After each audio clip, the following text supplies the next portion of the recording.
Wait, hold on. Don't cut me down. Ooh. Oh, I have a well, hello everybody. Welcome to SOS 237. I'm Slat, joined by my wonderful co-commentator Frostix. How you doing, Frostix?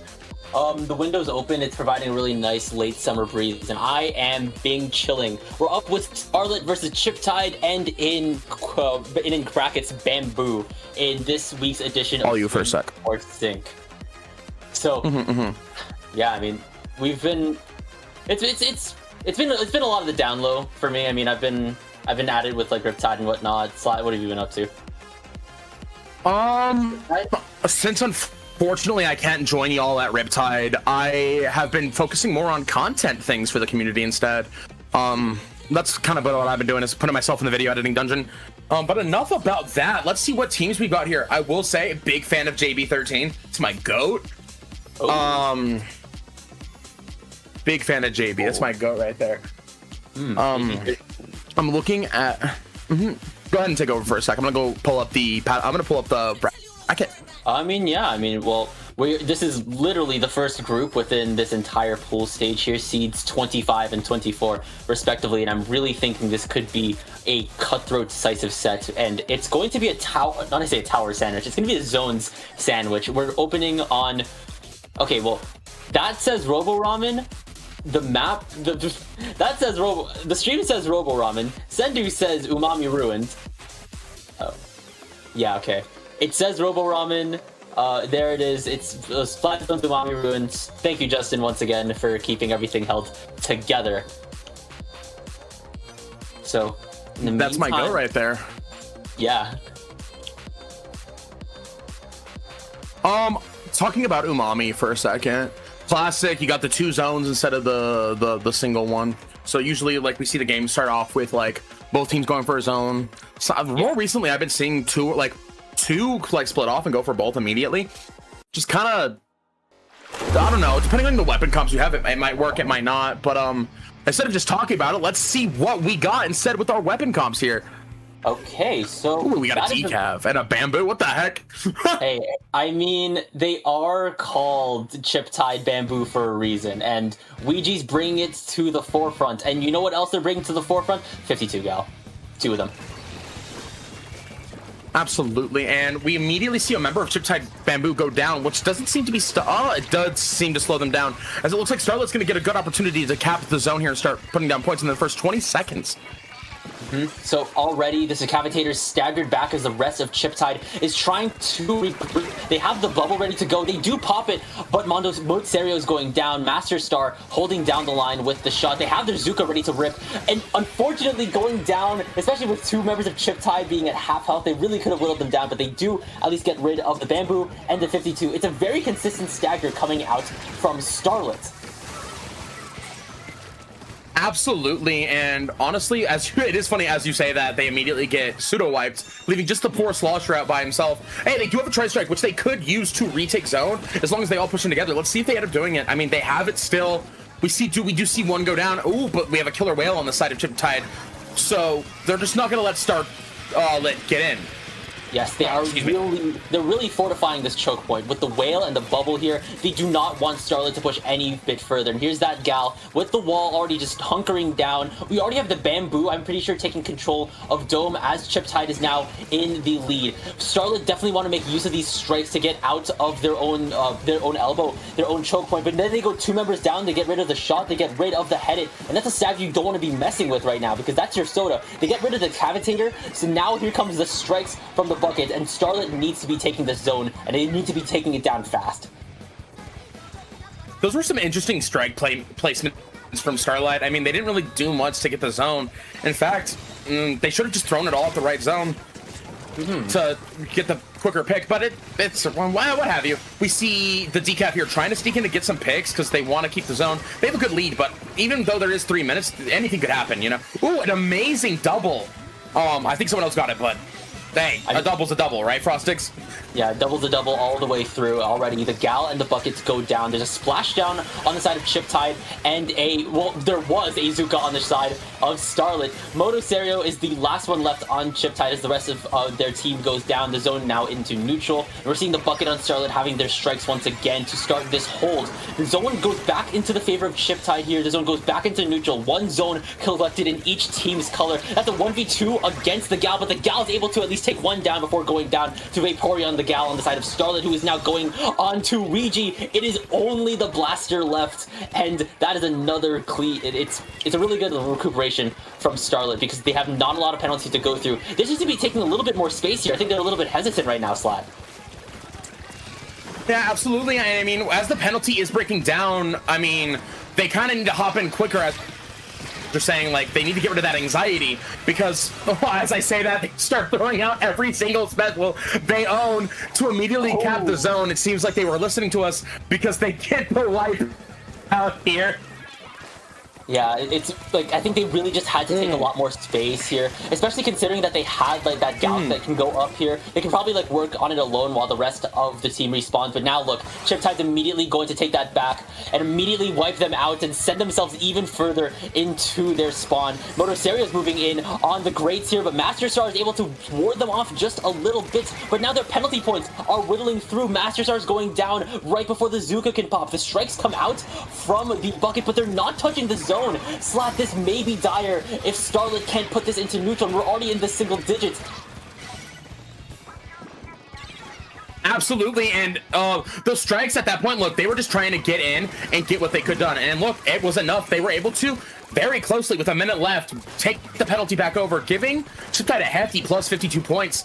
And hey, sometimes that's all you need. With 50 seconds left on the board here, Frostix, we've got Master Star pushing forward, trying to keep the zone. At this point, they kind of want to push them back and kind of push them in their base, kind of like Chiptide was doing to them. They kind of want to reverse the roles. But we see this Bazooka come out as unfortunately not able to do much, as Chiptide once again shows how strong they are by taking, I say taking mid, but it's a 1v1 all of a sudden. We got a bucket versus a bamboo up here in the corner. The bucket prevails, giving StarLit the opportunity to retake and make their points go back down some more. Hey, that was a pretty good job from that Slosher there.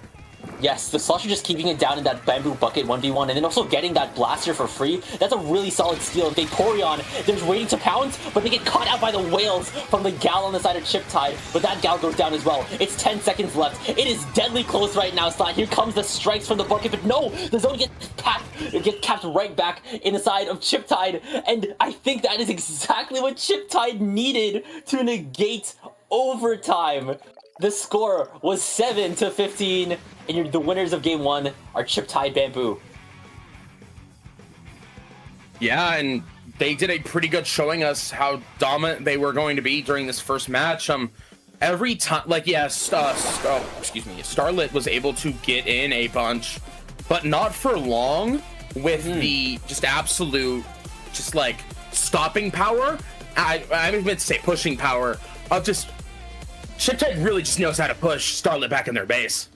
Yeah, I think those continued efforts of locking them out is just why Chiptide was able to have a lot more dominant presence on the map here. They just had so much space that they could back up to in case that initial hold in their spawn didn't go back, because then they could hold a choke and chair. Then they could hold the entirety of mid on top of Divider. Then, like, even if things like hit the fan, they can just go back up towards there, and then they can even still hold their ground here and make sure that they don't lose any inch of it. And then once they take back all that space, they're right back in your spawn. You don't have a lot of space to go through, and then next thing you know, you're burning your cooler, you're burning your whale, you're burning your Zuka, and you're burning your strikes just to get out of spawn. We're burning through resources, and then next thing you know, that zone is still counting down. And it's a really, really solid staggering, and it's a really solid knowing of how to hold space from Chiptide, I think. Yeah, I mean, and like, honestly, they might be able to do something similar. Obviously, this isn't zones per se for this tower control haggle vision match. But this is, I've seen a lot when one team seems to be overpowering the other. This is one of those maps where it's very glaring.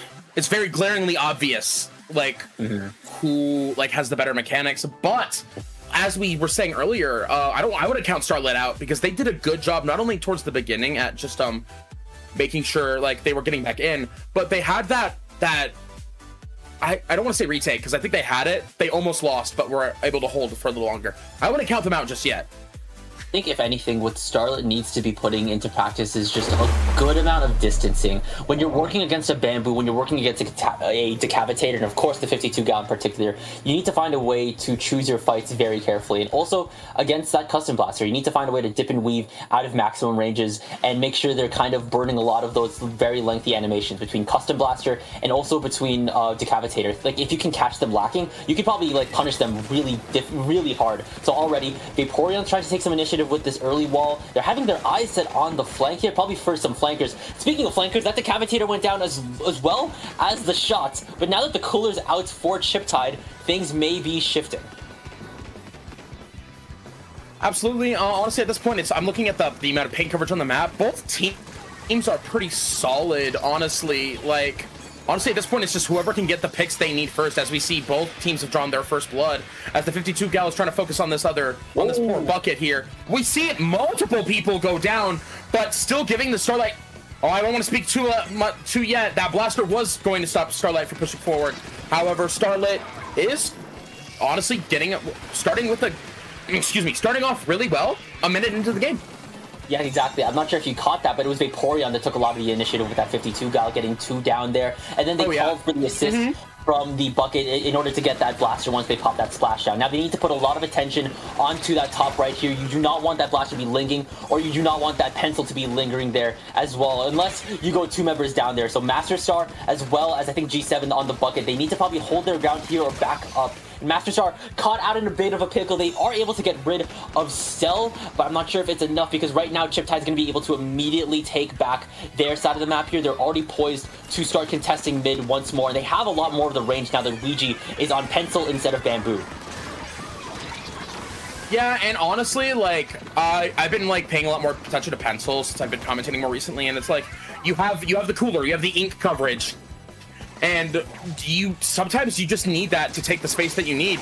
Apparently not with StarLit. We got Master Star going absolutely crazy on the Vija. You love to see. But they're not stopping. They're gonna keep going in, and honestly giving their team the good push they need. Just sometimes you need to, I don't want to say the words waste time, but sometimes in a game where you got 5 minutes left and it is pretty close, sometimes you just got to go absolutely crazy. If anything, having, you know, like having that initial like 1 members, 2 members, even 3 members down, courtesy of Master Star, it allowed StarLit to push the tower right back into Chip Tide side of the map here, so then they can start like fighting in mid as well without being too pushed into their own spawn. And speaking of Master Star, they've already got their Zuka ready to rip here. They're having some difficulty finding their targets, unfortunately not being able to claim any picks for the rest of StarLit here, but they're still controlling a lot of the map here. And in Chip Tide, they're not looking to be advancing any bit more forward. Already the buckets popping their strikes here. The decaf has gone down. That's a lot of forward pushing power immediately going down. We're seeing Stel trying to move in. No, they go down to Master Star. And we're also seeing Apple go down as well. That's their Tower Rider. They're headed. Vaporeon is, I think, the last one left, and they're able to jump out. G7 is the last one standing, as Master Star is also recuperating and reconvening as well. I think they're really good at regrouping. Oh yeah, absolutely, and Master Star did an amazing job dodging. I think that was 2 specials, or a special and a guy with a gun. So either way, that was pretty good. This is why I wanted to say let's not count out StarLit just yet. They are showing us that, like, hey, maybe Splatoon's Umami ain't their map. They are showing us that, one, they have the cooler that they need to push forward, and like, you know how I said that Chip Tide could like keep StarLit in their base? Well, they're kind of showing the opposite. Yeah, we see StarLit keeping Chip Tide in their base. Yeah. Yeah, they're not. I was about to say they're not even going that far. Also, do they realize that Stel's been there? Stel was hiding on the wall of the tower. You can see their hiding spot right then and there. That's going to be able to get rid of Vaporeon before Stel goes down immediately to the rest of StarLit, who collapse on them. And I think Stel doing that was just the right amount of distraction that was needed for the rest of Chip Tide to start taking back their own spawn here. They haven't burned any specials yet, which is very solid for them. You want to save those for the moment you have more space, because look, there's that Decavitator bubble that's allowing them to move in. Unfortunately, the Blaster's going down. Same thing with the Decavitator. It's only Vaporeon that's gone down, and they're able to turn to get rid of, I think, another flanker. StarLit just not allowing this tower to go any bit, to see an inch of their side of the map. They're always ensuring that the tower is on Chip Tide side of the map, and I think that's a really solid thing that they're putting out in this game. Honestly, a really good strategy, it feels like as long as you can keep it is kind of, in a way, like Splat Zones. You are keeping an area of the map your color. That's exactly what they're doing, and they're doing a great job with it. They're playing a little bit of Splat Zones in tower, technically, because we have seen nothing but, oh my goodness, Apple. Do we get a third? Come on, we see 3. There we go, Apple. Let's go. We see 3, and with 7 seconds left, like I was talking about, like the Splat Zones like thing, where like they're just holding this area in between mid and Chip Tide's base. Sometimes that's just the strategy. If you can't knock out, you can hold. Exactly. I mean, like, it's the next best thing you can do if you can't, like, if you don't find yourself able to go really deep here, you can at least try to hold off as much space as you can here. It's pretty much the name of the game in this situation here. And no matter if it's Turf War, Clam Blitz, Zones, Rainmaker, Tower Control here, you have that space to work with. If you have the space to work with, you will be working with it in spades. And here comes a replay. We're switching from Vaporeon to Master Star, getting that shot onto Ouija here. I think one thing I noticed, they didn't go up to, like, they didn't push, I already said it, they didn't go that deep into their spawn, but they made their money's worth within their space. And there's Stel with their little surprise attack before they get collapsed on. And then the Apple triple at the end, gotta love it. We'll take a moment and appreciate it. Excellent. Poor JB at the end there, oh my gosh. Yeah. My least favorite thing is when I jump in and I'm just immediately dead because someone's standing there waiting for me. It's like, well, at this point, but yeah, now that we're 1-1, very one-sided games. No, I wouldn't call our first game one-sided, but that last one was very one-sided. So let's see what these two can do at Splat Zone's Barnacle and Dime. So how do we feel about Barnacle and Dime? We're at the bottom bun of our zone sandwich here, and if you take into consideration what went down on Umami Ruins, considering that both of these are really heavy lockout maps here, Chip Tide already has that kind of formula ingrained into them here. So I think if StarLit can still apply what they executed within Hagglefish Market to Barnacle and Dime here, it's all about just controlling key points of the map here. They were controlling kind of that first checkpoint area as well as the winding steps that go up to the base. If they could do that with Plat on Barnacle and Dime here, if they could hold that, that's already like keystone. Absolutely, and the way I always approach Barnacle and Dime is you've got zones, you've got your base, you've got stack, you've got mid, you've got their stack, you got their base.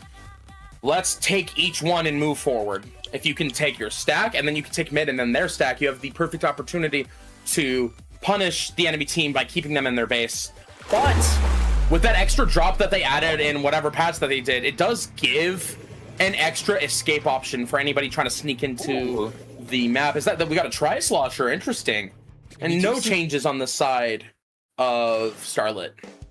Have you been seeing... Actually, no. Stel was on 52 for a hot minute. Now we're seeing them on this tri-slosher to give the cooler for Chiptide in this match, because I think they were coolerless in their first zones match. And immediately, Chiptide is looking to be a little bit hesitant to walk on there. And already, we saw that the Decapitator flank, unfortunately not able to be fruitful. And now the rest of StarLit, they're looking to take stack here. Master Star takes two. Do we see three on Stel? No, we don't. Will Vaporeon be able to pick up the slack? Yes. And look at that. 2 members down, and StarLit have stack. And as StarLit takes stack, we have an immediate rebuttal from Ouija with the automatic chumps, which I want to say, I feel like chumps are slept on. You're just automatically, I mean, specifically for your front lanes, you are giving your team a battlefield that explodes. Why is no one playing chumps more? Like, I get it, there are other specials you can use, better specials. But I mean, StarLit is kind of showing us that, like, hey, that first game didn't mean, like, jack squat. Check this out. As they held the zone the entire time and are just now losing control, but they get it back. They're going to knock out. They farmed the jump at the end, and oh man, that jump was a little bit too late.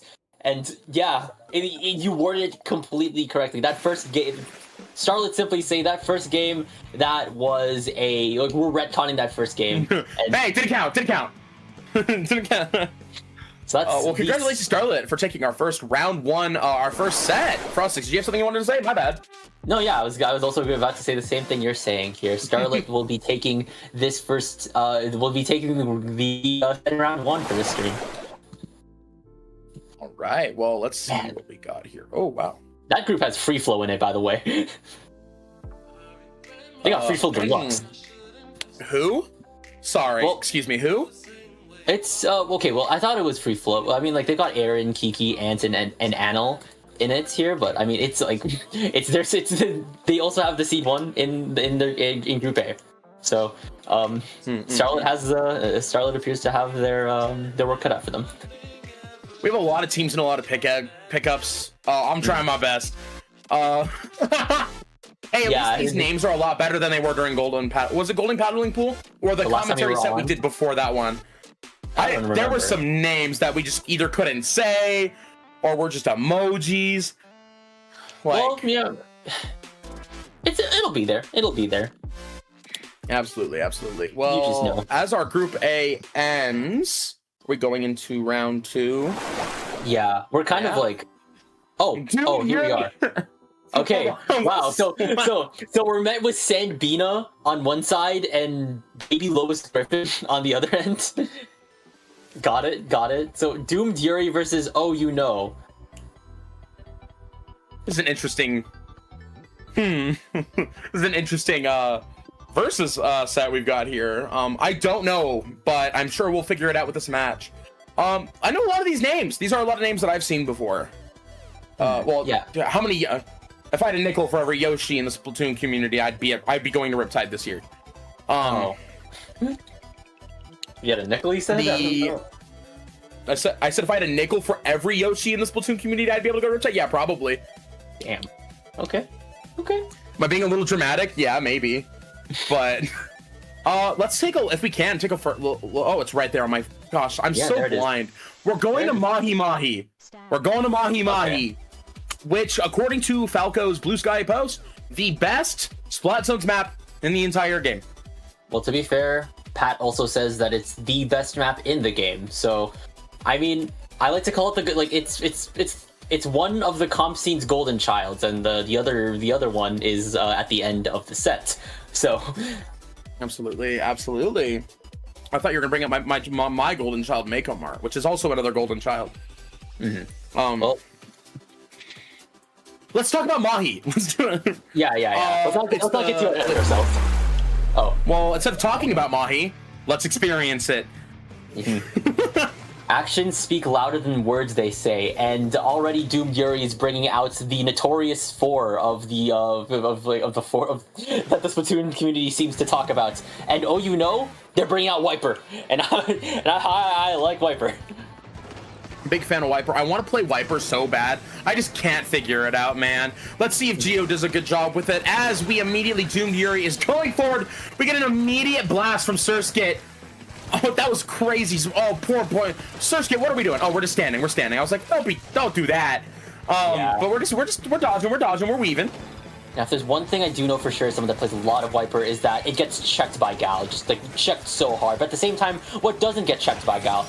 Maybe a reef slider, but unfortunately, Wave Prism slider and also Geo's hammer not proving to be fruitful, as the Gal on Doomed Yuri carving a path for the rest of the team. Absolutely. I won't lie, you caught me a little off guard when you said the Gal for Doomed Yuri. I was like, wait, what? Oh, right, that's the team name. Yeah. With a minute left in, 30 ticks left, Gal going crazy. Doomed Yuri is not giving, oh, you know, an opportunity to get in. We see a hammer flank try to come out, but it's unsuccessful. We see specials desperately being thrown out from, oh, you know, but I don't think it's going to do anything, as we see Yoshi desperately try to take the zone, but is unfortunately unable to. And Doomed Yuri takes our first set very swiftly, very quickly. Yeah. You know, times are dire when the pencil is running at breakneck speeds to the zone to paint it on foot, not on high ground here. And it's like you were saying earlier, Slat, that a lot of specials were kind of being desperately thrown against the wall. We saw how like a slider and a hammer, two hammers, if anything, from Geo just proved to be fruitless against Doomed Yuri's hold here. And that Wave Breaker being the last hurrah, that's not even going to be able to stop them. That's Geo's second hammer going down. That Wave Breaker not proven to be fruitful. And then there's Yoshi. One last stand. The game really is glaringly showing us how much we hate our current meta, isn't it? But hey, if it ain't broke, don't fix it. And let's bring it to Rainmaker Undertow. Which, I mean, the reason it's working is because it's a very versatile weapon set. But what can Oh You Know do? Frostix, what do we think Oh You Know can do here? Well, despite, you know, matching level and switching to the same weapons, how can they pull out here? I think they really need to find a way. I'd say that they want to be taking their fights together here. I mean, like, I think I did notice that they're pretty scattered, and then they kind of just go down in pieces eventually. And I think what they need to do is be taking a lot of 2v1s, maybe even 3v1s, just like truly against a team like this, when you have a lot of paint coming, when you have a lot of just like adaptive paint coming out from Gal, and a lot of adaptive slaying coming from the Gal as well. The Gal as well as the Blaster, there's a lot of paint coming from the Dynamo, and their leader providing a lot of good utility with the mines, with the Wave Breaker, with the sheer amount of pressure that it has when it's standing on snipe. You know, you need to find a way to just make things a little bit more unfair for them. So take those 2v1s, take those 3v1s, make things like, just like turn the tables on them. Emily, what? Is that a sploosh? And is that a stamper? I love Splatoon. An immediate switch, but I'm surprised Doomed Yuri ended up switching up. They didn't need to. We go from E-leader to Sploosh. Was Emily on the E-leader? Pretty sure Emily was their leader, and then we're seeing a complete 180 to a sploosh as Emily immediately picks up the Rainmaker. Geo has gone down first. Emily's trying to carve out a path. Wave Prism is going to be able. Oh, that's a very solid pincer from Oh You Know, and it's only the Blaster left here. Oh You Know definitely need to be popping this and then immediately taking up space here. They got to get rid of Surskit as well. Oh. Absolutely. Hey, that bubble was integral to getting those picks that they needed, but Yoshi's still here with the Rainmaker waiting it out. Sometimes, yeah, the matter of picks only matter if you can continue to apply the pressure. And in that moment, they got the picks, but the pressure was not applied. However, the immediate switch around as Surskit immediately starts going crazy. Oh, Emily's holding the hammer. Ooh, that would have been amazing if that hit midair, but unfortunately did not, as they break through the first checkpoint in the first minute here.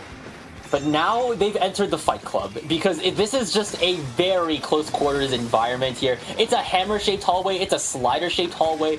Even Stamper can make use of it. But having that bubble right there, that's very integral from Surskit here. And Doomed Yuri pushed the lead all the way to 5 within the first 1.5 minutes here. Geo is on cleanup duty with this hammer, getting rid of 2. Emily, I hate to break it to you, but you're getting camped.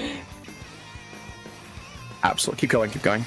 Oh yeah, so Yoshi's now in the driver's seat of the Rainmaker here. OUno have a lot of distance to cover here. They do get rid of the Dynamo Roller. That's really huge for them, but Yoshi does not realize that the gal is there. And so does Wave Prism. It is only Moist who is out of position. They go down, and Doomed Yuri are right back into control. Absolutely, and as we see Emily here holding the Rainmaker, it's their turn to start getting some points. Let's see. They have a lot of paint coverage, and honestly, I don't know why Emily's just not pushing forward. Oh, my brain was switched. It was the other way around. They're the one with the lead, and Doomed Yuri's the one that, is the one who has to catch up. My bad. Brain problems. But Doomed Yuri is doing a great job at keeping a lot of good paint coverage. I've noticed with these sets that we've been watching so far is the dominant team is painting more. Oh yeah. I mean, whatever will get you more space, I think just go for it here. And Doomed Yuri just has all that in spades. They have Dynamos that can paint a lot. They even have Gal, which can still paint a lot before these slight tickle nerfs. Emily, will you get this Rainmaker? A little bit of difficulty, but they will. And that is 2-0. This round is over. Absolutely. And as Doomed Yuri showed, hey, I wanted to say something about the meta, but that sploosh just came out of nowhere, so, can I even? Yeah, I know. I mean, it did provide a little bit more pushing power here, especially considering that their last game was running with 2 backlines, both the Dynamo and the leader here. And on a more, how do I say this? On a Rainmaker map in which you kind of have to traverse through a very close quarters environment, having something like Sploosh, or just more so just having something that can thrive within close quarters would help. I'm still kind of shocked that it was a complete 180. From leader to Sploosh is nuts. Absolutely, and looking at our Group D here, I'm trying to see what we added. Doomed Yuri is doing a great job at being very dominant. Same with FreeFlow. Wait, so we got FreeFlow. Wait, hold on. Do we have FreeFlow and the FreeFlow Deluxe, or is this the same team? No, okay, so FreeFlow, the FreeFlow in Group D is the real FreeFlow, consisting of, Jovan, Cake, Swish, and Len. FreeFlow Deluxe is a pickup that has Anil, Aaron, Kiki, and Ant. So, 2 different people. They're 2 different teams. One's a pickup and one's the actual FreeFlow. It was like that one time there was a distinct and a distinct. I see. Well,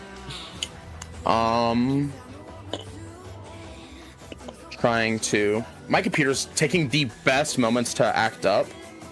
Well, I think it's time for our next, and I believe is this our final round on set together? How many rounds do we got total? Well, this is the last round of pools before bracket starts, yeah. And so you've got Pudyin Fry Fanclub with Shades, Crackit, Dryvent, and Deagle, and Trickonometry with Gem, who is literally in chat, Aplo, Sponge, Devi, and one of my coaches, Dr. Lion. Hi, Dr. Lion. Oh, hell yeah. Well, I'm ready to see some really good gameplay here, and I actually don't know if I fully agree with Gal will be immediately switching to Zook. Do we think the 13 seconds, as a shot player who plays T-Tech and is thinking about picking up V-Shot because of this patch, is that 13-second, dot travel distance really worth the entire switch? I do see it. I guess we need to see it. Well, we'll see, because the update's coming tonight. I was about to say we're kind of we are kind of on the clock, because I'd say yeah, we are, huh? I'd say drastic changes are coming, but drastic is kind of drastic is. There's only so many drastic things that happens with that pizza without sauce and cheese that we got. Yeah, so, of course. Oh, up next, wait, hold on. Are we going to Mako Mart? I don't remember. Oh, wait, yes, we are going to Mako Mart. I love Mako Mart. Yay! Big fan of, we love the final destination of Splatoon 2. We got Mako Mart. Oh my gosh, we even have my other favorite zones. That's what I saw it on SWS. I'm just going to take it. That's what they said on SWS when they were showing the map. So I'll call it that. Sure, why not? Shrugs. No.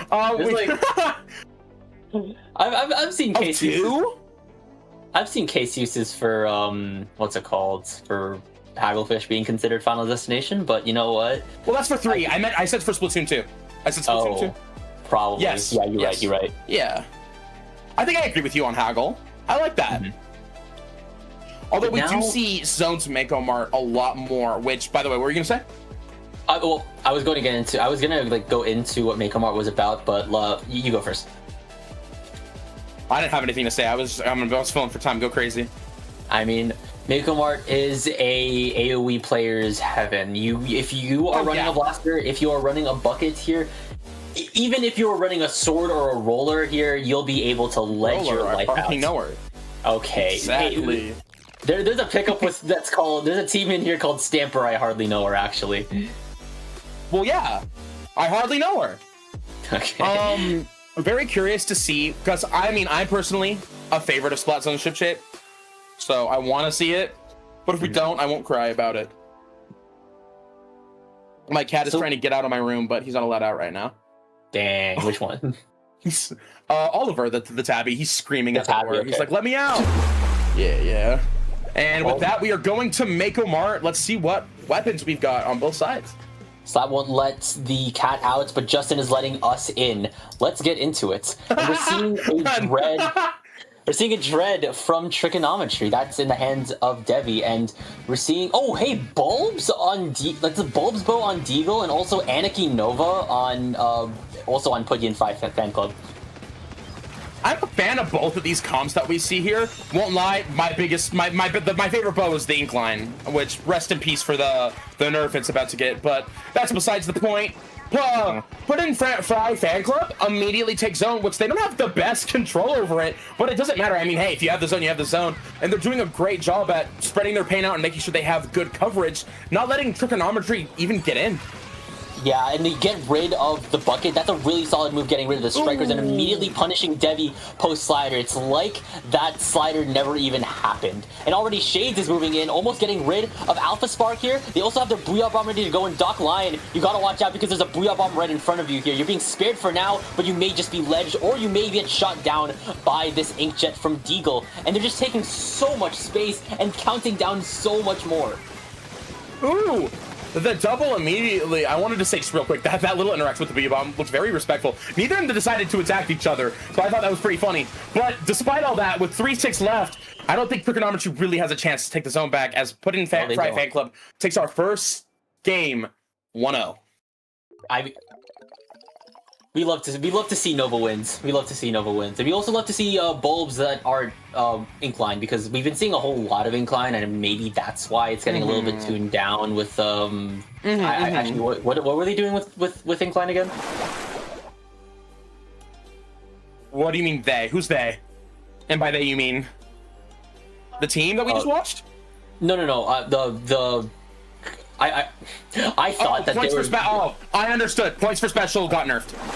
Oh, I got there. So it's an extra 10, which is not crazy, but like not especially for bow, it's not crazy, especially because it has Inkling has sprinkler, right? Yeah. So like having it just it has what it needs. So like that extra 10 points really won't hurt it too much. But enough about that. Let's head to Barnacle and Dime. It would be a crime if we did not go to Barnacle and Dime. Clamblitz, what's your opinion on Clamblitz, Barnacle and Dime? Well, one thing that a co-commentator told me back when I first started doing this whole gig was that you have to win a mid-fight twice if you really want to be staying in the scoring, if you really want to be scoring for long periods of time in Barnacle and Dime, because you have to win mid, and then you need to win a fight in court, and you're practically fighting a fight in mid twice. And the second time around, the enemy team has high ground. So you really need to be concise with your picks. You need to have your people positioned. You need to have, once again, control of stack, and you don't want to let go of it. Absolutely, and like I said earlier about specifically Barnacle and Dime zones, it's very similar in my opinion for Clamblitz. If you could take that stack, you can take your enemy's stack, you have a good jump, like, what's the word? Like springboard? I don't know. There's another word I'm thinking. You could launch yourself in to take the space that you need to, and any comp changes? We got Devi switching over to my favorite Dynamo, the Gold Dynamo.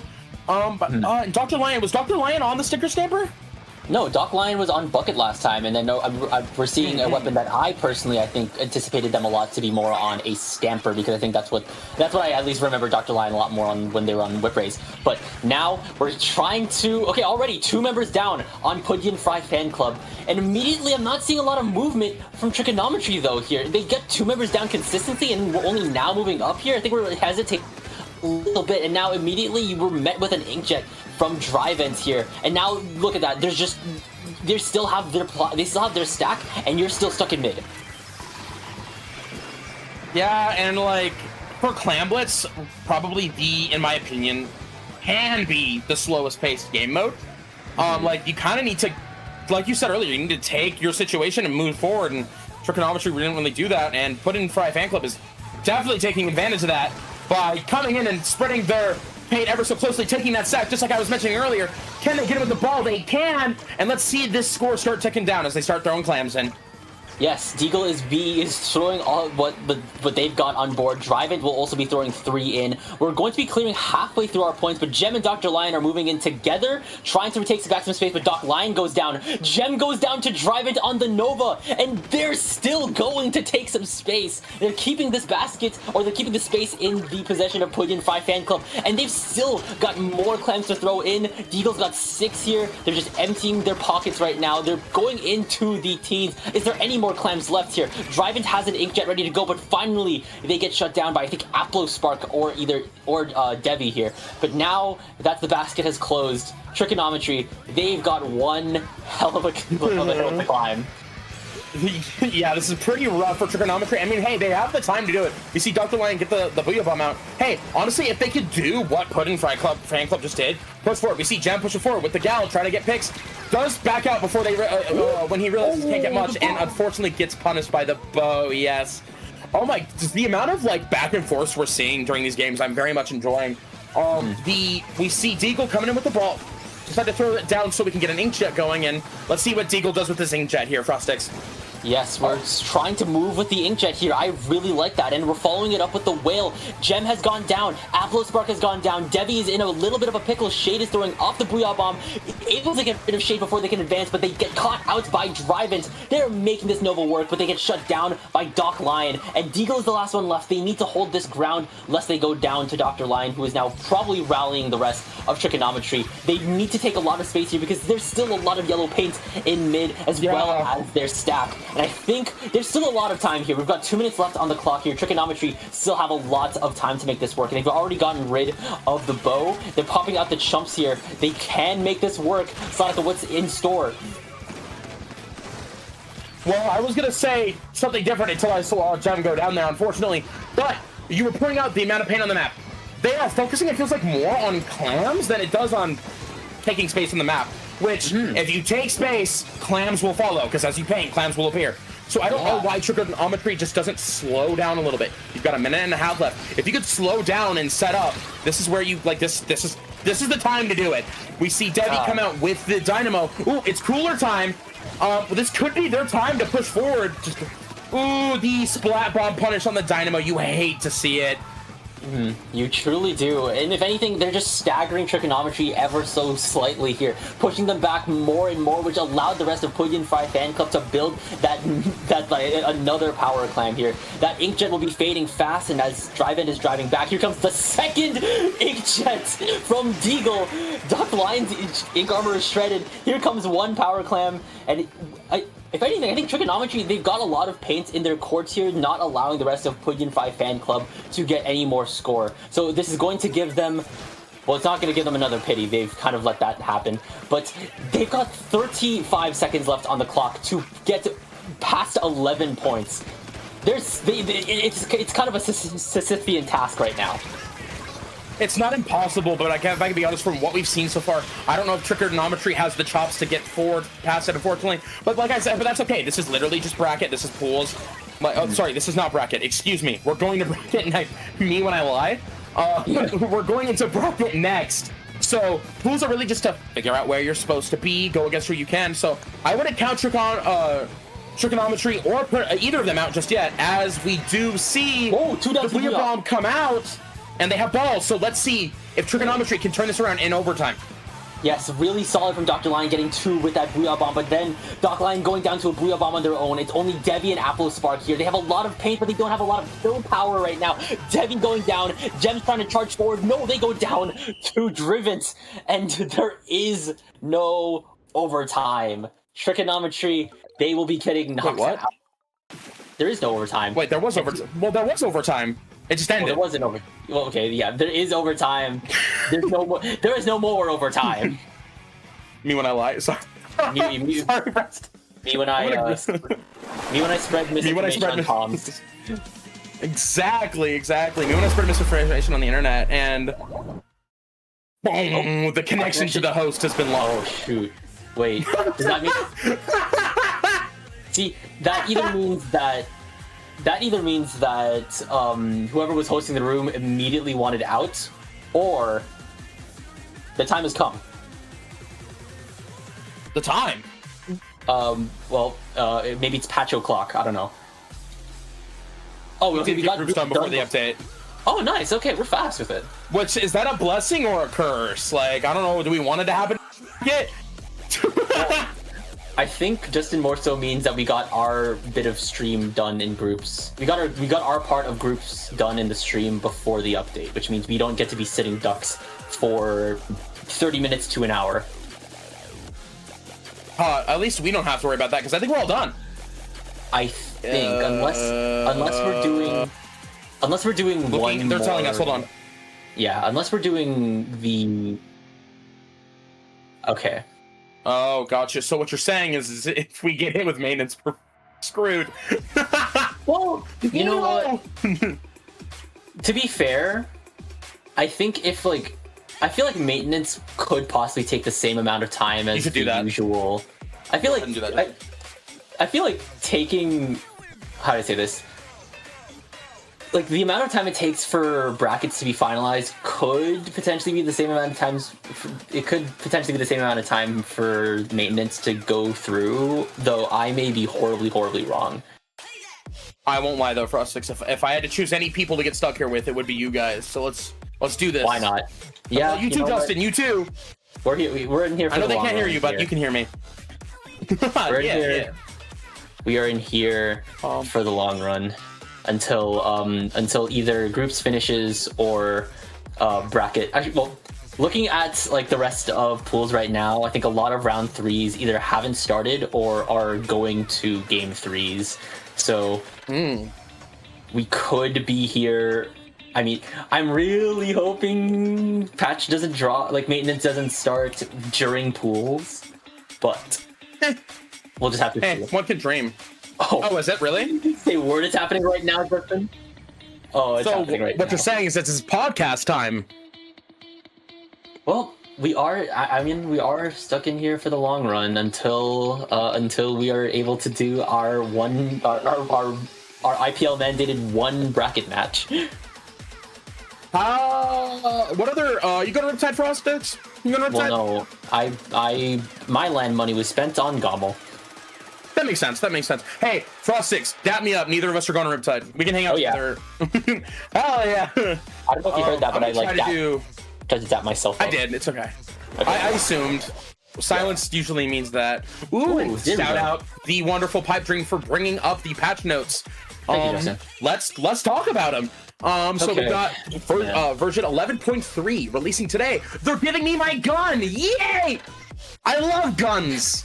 To be fair, I feel like we're the least qualified people since we're both commentators and not necessarily those of the color/analytical type. However, we will be saying speak for yourself. We will be saying our takes anyways.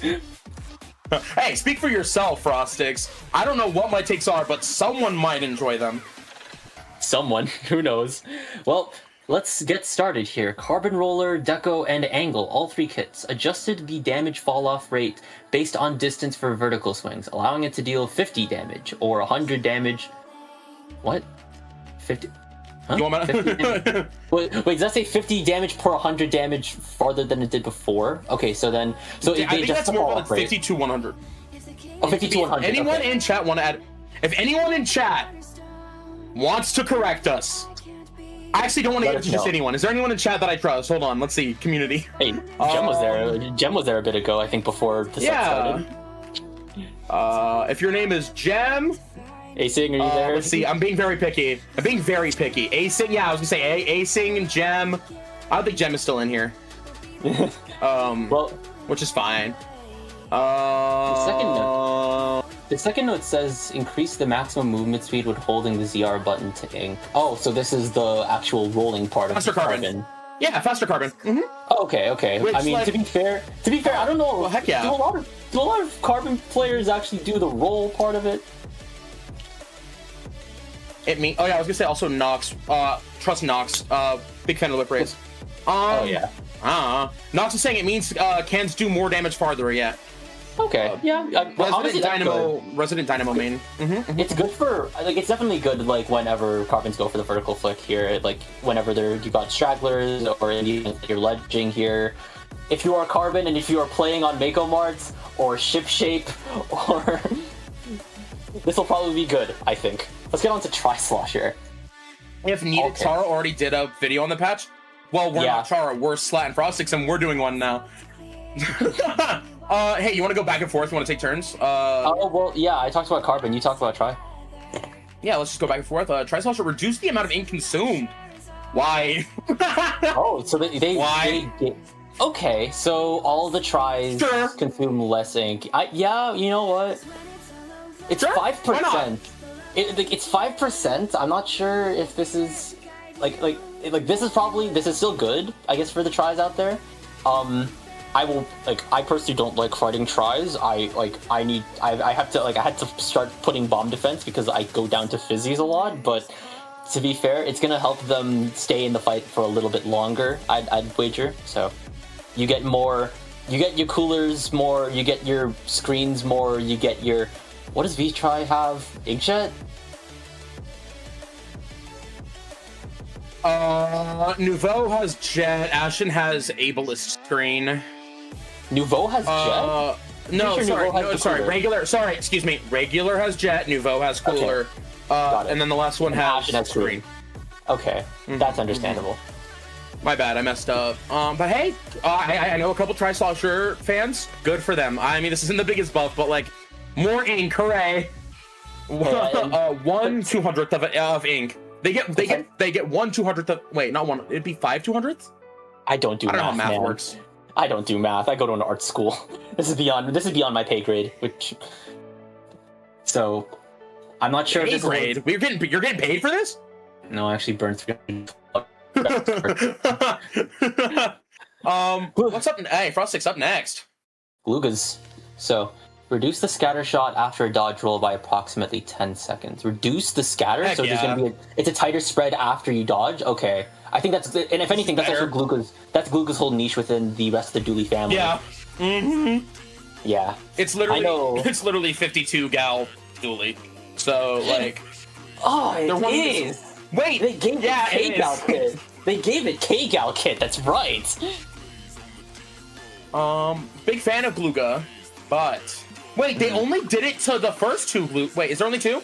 There's no third Gluga. It's only Gluga and Gluga Deco. There isn't like Gluga Deco's whatever Tri-Strike. Poisonser. Not Tri-Strike, Zuka. Yeah, I'm pretty sure the yellow one has Zuka. Oh, crackhead. No, we're just filling time because we're stuck here. This is not a super impactful. I think a friend told me recently, I think it'll be impactful on an individual player basis. You will notice differences with your weapons if this is one of them. That is like very small difference. I think that's it though. Yeah. There's no Gluga in Boss.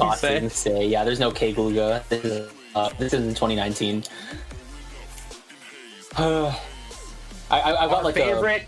Oh, what's up? I got a friend, like Astron Pandemonium. I feel like I'm not sure how she was reacting to the Gluga changes, but I mean it's pretty. I feel like it's gonna be pretty good, yeah. And let's get into the elephant in the room. Address me, they say. 52 gal deco. We've got the decreased radius of the ink splatter at the point of impact for projectiles that land at a distance by approximately 8%. I saw an image on Blue Sky of this. Yeah. It is. The difference is not loud. There's not, like, you see a little bit less spread, like so little. If I can find the image, maybe I'll send it. But I don't know, like, it's not. I mean, general consensus. We're just gonna see Gal. General consensus is that the change is unnoticeable. Gal is slightly misconvenienced in this day and age when we're running like upwards of 4 Gals in like in higher level matches. I'm not sure if you've been seeing that slot, but I'm sorry, I haven't been. People are running 4 Gals. I guess that works with the whale. Not 4. A distance. I think upwards of 3. Upwards of 3. Still disgusting. I don't like it. Yeah, I look back at my calendar here. It doesn't actually say 2026. It actually says 2020. Absolutely no time has changed in between K-Gal's Reign of Terror and Splatoon 3 V-Gal's Reign of Terror. And then also up next. And then also the what's it called? The Inksaber main nerf for leader. Yeah, like, E-Leader 4K, custom E-Leader 4K. Wow, look at that. Look at that mouthful. E-Leader 4K, custom E-Leader 4K scope. Custom E-Leader 4K scope. That's not as bad as I thought. Yeah. Frostic, that's all you. Well, it lessens the lessens the effect of the ink consumption reduction when equipping Inksaber main. So this specifically, you will consume more ink when you have Inksaber main, I guess. You save less ink. L. You save so less ink. So is that nerfing well, no, this yeah. Is nerfing, so this is nerfing the shots on leader specifically. Yeah, and you know, what do you think of it? Good. I mean, it's good, but I've seen like there are some cases where I mean, like you maybe could have given that to pencil as well, but yeah. At the same time, though, it's like, dude, Nintendo I'm not loves pencil. Like, I'm not sure if like I'm going on Sendo right now and looking at leader builds to see if like how do I say this? If we're like running Inksaber, Pipe, you want to put E-Leader at the top of our screen? I mean, like, I'm looking at Sendo right now, and it's like, thank you. It's like I'm looking at leader right now, and like, I'm not really seeing even like a lot of subs of Inksaber, so I'm entirely unsure. So, Slot, what's going on? Speaking of pencil, what's going on with that? Increase the amount of ink consumed by approximately 7%. So it's a little more ink hungry. Okay. You know what? That is technically worse than the positive buff that Trisoftware got by 2%. Yeah. Is there really anything we need to say about this one? Wow, we're still gonna see it. Yeah, we're like, anyways, what's next? Frosted. Hello, ink tri-stringer, Inkline, bulbs, and the white one. Also this. I've heard about this. Yeah, decrease the size of the area inked by falling spray. If I remember, I feel like I need a visualizer to like determine what this changes with the stringers. All right, Pipe Dream, hop on ball, let's go. Is this? I don't, because it's like decrease the size of the area inked by falling spray. Falling spray? Is that just like tap? I'm assuming when you're shooting. So you know how you're shooting, and like as the shots are flying, they drop ink under them. Oh, it's that. I mean, that's what I'm thinking. Yeah. Anyone want to correct me? I mean, if it is that, then it's probably going to like I don't think it's gonna heavily detriment like bows as like a painting weapon within whatever like punk comps we see bows in, particularly inclined bulbs, I guess. But yeah, I mean, they still paint relatively well. Of course, incline in particular because that's got like what's it called? That's got sprinkler chumps, so it can still be relatively self-sufficient enough. Ooh, I'm glad I get this one, by the way. I'm a big fan of this. What we're doing next. Sorry. I'm on the contrary. We'll talk about it. Finish your thought process. My bad, I didn't mean to cut you off. No. Like, if anything, I was like segueing you into to what's going on with Splashdown. Triple, excuse me, don't talk about my babe that way. You mean triple Splashdown. Oh, sorry. If we get a little bit of a scroll. Yeah, excuse you. If we could get a little bit of a scroll, please. I don't know if we need it. I'm dumb. Do we need it? Oh, yeah, we do. A little bit more. Okay. So, before I read it, am a big fan of this change. After Okay. activation, players become invulnerable to damage approximately 1/6 of a second faster than before. Decreased the area of damaging explosion area by approximately 9%. Increased the distance traveled by the Ink Fist by approximately 9%. With this change, the area that deals 100 or more damage due to overlapping explosions increased. I think this is good because people would try to prioritize killing the triple splashdown user instead of running away, which at that point you're still getting 2 big splashdowns on the map, and that's still marking the zone. At this point, they're gonna mark the zone anyways. Dog, get out of there. I feel like this is better for splashdown. As a splashdown fan from 2, and one who I'm a big end parry fan. They can never take me from Dapple, but a big end parry fan. I like this for splashdown because it's so frustrating where you're like, oh, well, I can't, there's a splashdown around me, I'm dead. With this, I feel like it's a lot less likely. What are your thoughts on it? Because you said you had a different one. You had some. Well, actually, I didn't really do a lot of reading into this, and now that like we're kind of explaining into this, the way like I thought Splashdown got buffed, but now like this is retuning it a bit. It's like we're balancing. It got balanced, air quotes. Yeah. Yeah, it got tuned. It got like a nerf in some aspects and a buff in like one specific aspect in it. So custom X Splasher players, and parry players, I think this is going to be really good for you, like in case like you're popping this like in a panic scenario, or if you're trying to get the zone. Custom blaster players, you know what you've done. Evil weapon. Yeah. I mean, like, of course, this will also benefit custom blaster. We will be seeing it again. Try Zuka. So this, we did talk about the Zuka changes earlier a bit as well. Increase the speed shots by approximately 13% without changing the flight distance. So they're not going to be traveling any farther, but they're going to be coming out. They're going to be like traveling a lot faster. So yeah, this could. I feel like for the. I don't want to like. Is 13% going to be like? I think you already said this when Jem brought it up in chat. But will like this? I don't think it's gonna be enough. Like yeah. I'll let you know. I play V-Shot. I'll let you know. I've been watching a lot of people play with Suction Bomb. I was like, oh, I want to mess with this more. So like seeing a Zuka buff, like sure, did we need it? No, I don't know why we're doing this in the great year of 2026, but like whatever. I don't know. I'm thinking of like math wise, 13% does not feel like a lot. I feel like we hit like I know the 2%, like maybe like the 7% difference of 20. Maybe that was, I don't know. I need to see it. I have to.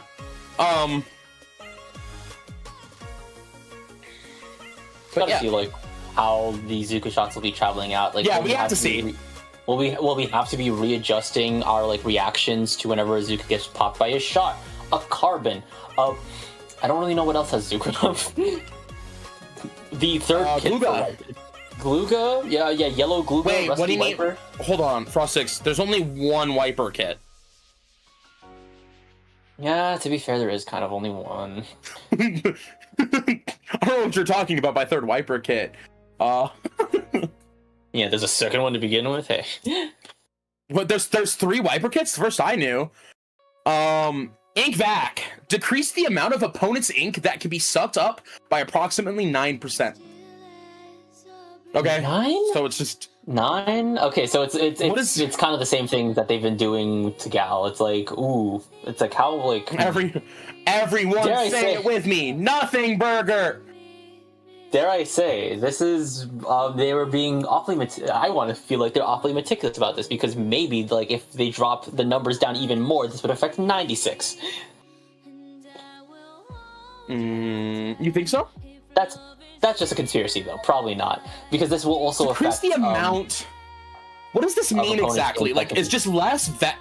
Does it just suck in less? Does it like fill up less? Does it fill up slower because of this? I'm not sure if it fills up slower, but I'm pretty sure it's. Is this a buff? Decrease? Does this feel like a buff? No, I don't think so. Does this mean it's filling up faster? Does this mean the vac tank fills up faster? Decrease the amount of it's decreasing the amount of ink that is being sucked up. It is decreasing the amount that's being sucked up. What's happening to it? Where's it going? Where's it? Yeah, like I mean, well, it's probably just, it fills up less overall and gets capped faster. Wait, that is a buff. So it's a buff. So if anything, this is 96 stocks up. That will continue. Maybe the explosion is. Why does it say the explosion's smaller because of it?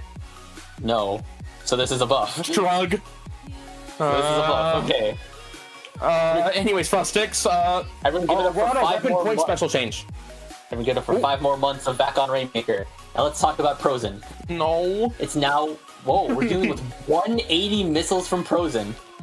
I was talking with a friend about this. I think for some reason Nintendo wants to see this game in the meta, and I don't know why.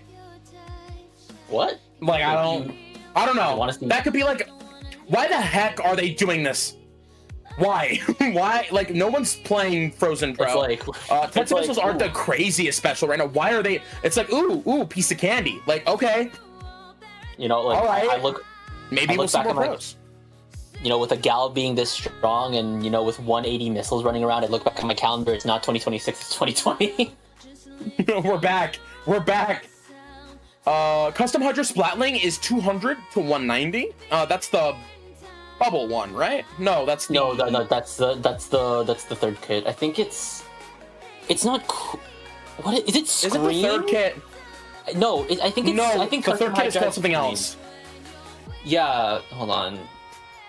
Yeah, that ain't it. Hydra Splat. Like, I'm pretty Does sure Hydra have 3 kits? Hold on, I thought there was only 2. Hydra has 3 kits. Hydra has 3. Okay, then that's the second one, which has... It has bubbles. Mind Screen. Custom has Mind Screen?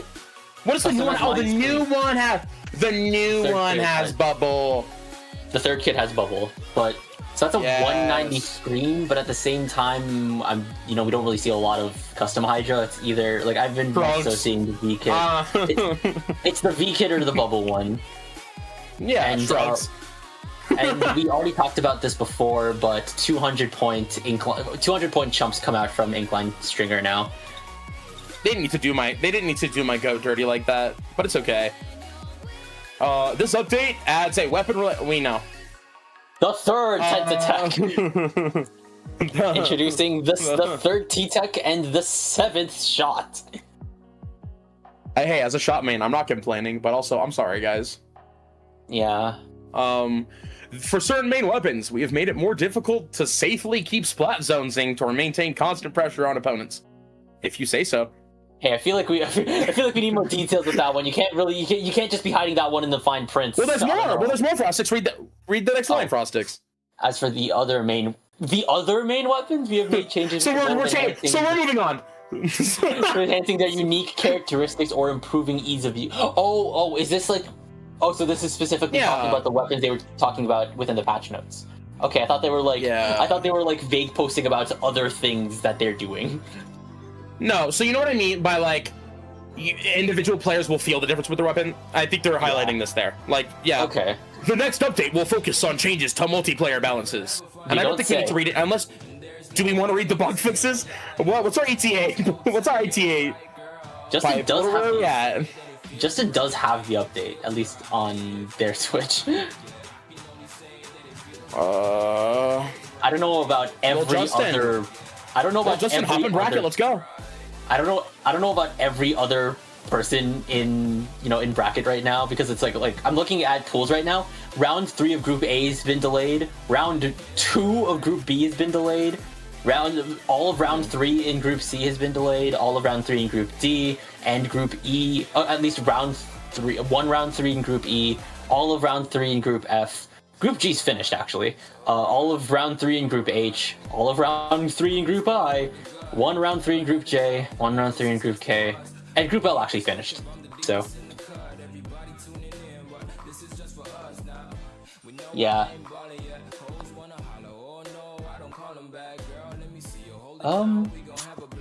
But yeah, that's the patch.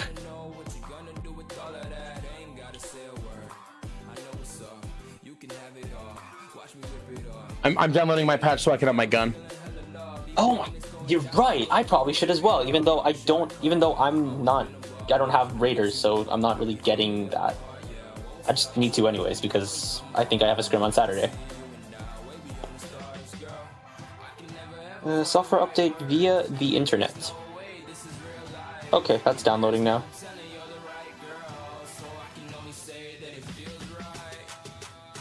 So then in that case, Groups is not done. Damn. So like we were saying earlier, that, like you were saying, I say this. We were saying earlier that. Sorry, I'm blanking. But we were saying earlier that it would if pools got cut off at round 3 because of the update, that would be, and then here we are.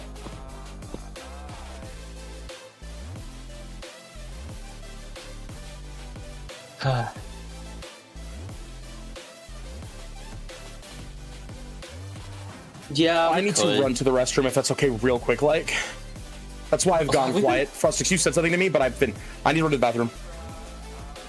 Have we been? Okay, yes, please. I feel like I'm pretty sure we've been on. I need a sec.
Let's take it slow. Where you go, I go too. And if you hit the bottom, I'm going down with you. Let's take it slow. Who cares where we gotta be? You know you'll have a good time wherever you're with me. Let's take it slow.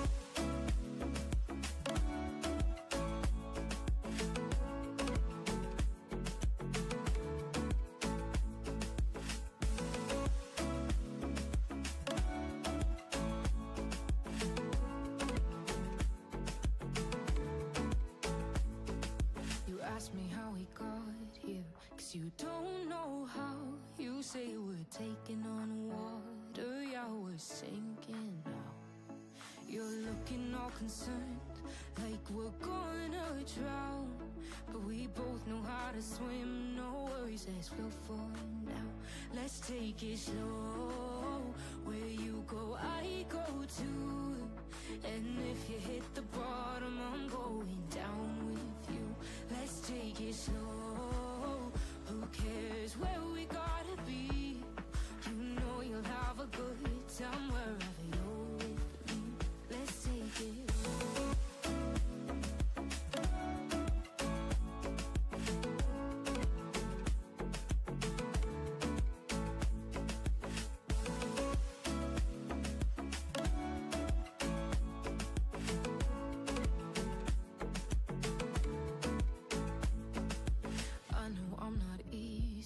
I drag you out your mind, and there are days I hate you, but baby, you're still mine. And then we have the best times, no matter what we do. And even when we don't, there's nobody I'd rather choose. Let's take it slow. Okay, the little amount of dust that this update has brought has settled here. The changes, if you can call them changes, are live. And we are back with Swimmer Sync 237. For those just tuning into stream, I'm Frostix, and joined with me is the amazing Slat. And we've got one more round of pools to get into because a lot of the pools sets were cut off because of the update. Slat, how have we been ever since we were talking about the mission notes? I won't lie, I was trying to get my gun while I was waiting for you to finish, but I had the update still, so no gun for me. Pool. Honestly, I'm excited and ready to go. If I'm being honest, like, I don't know. I'm excited to do another set here. We've got Petal Dance versus Quick Team. Quick Team, is this like a quick? Me when I don't know what to name my team, so we name Quick Team. Quick Team. It's maybe it. Hey, I prefer that over random emoji. I prefer that over some of the whack. Yeah, I prefer that some of the other whack names we've gotten in our sets before. Stop naming your pickups weird names, guys. Come on. Anyways, up first we have Mako Mart on Splat Zones. We were talking about this map earlier and how we've got ledges. Looking at these teams, do either of them play weapons that can take advantage of that, Frostix? Let's take a look. Well, to be fair, I really just wanted to watch Pixel. Pixel plays Carbon, so We've been talking about Mako Mart. We talked about like ledges on Mako Mart. We talked about rollers and like how they were changing earlier. And man, those vertical flicks will be very useful. I will say that for sure. I think I also know shutters, if I remember correctly. I'm pretty sure I've casted them in the past here. I'm pretty sure I saw them on probably like shot or gal, if I remember. Yeah, it was definitely a shot or a gal. I know Pixel. I know of Pixel. I don't believe I've had the honor of meeting them. But other than that, I don't think I know anyone else here. Yeah, but first match we're seeing post-patch. I mean, we already I want to see said Zuka. I just want to know how fast it goes. I really want to see it, yeah, honestly. I know, yeah. Like we could probably see that too. We could probably see some carbon changes in action. No, I don't really know if we'd be running a vac on any of these maps and modes, because like we normally see vac a lot more in Rainmaker. But we might be seeing an E-leader. I don't know with these teams, but we might be seeing an E-leader later tonight. So maybe we'll see that.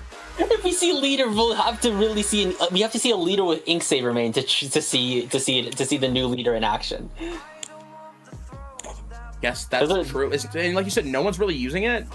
Oh, that's what I saw a lot on the Sendo builds. I mean, like those are two separate variables that we need to be seeing in action. One person need to be bringing the leader, and they need to be bringing out main saver on their gear. But let's see what's in store. We're seeing the pencil, which will be having reduced. The pencil will be having reduced. Wait, it doesn't have main saver. Sorry, I saw a leader, but it doesn't have main saver. Well, it could. Maybe it doesn't have a main of it. Maybe not. Maybe not. Maybe there's some subs. Exactly.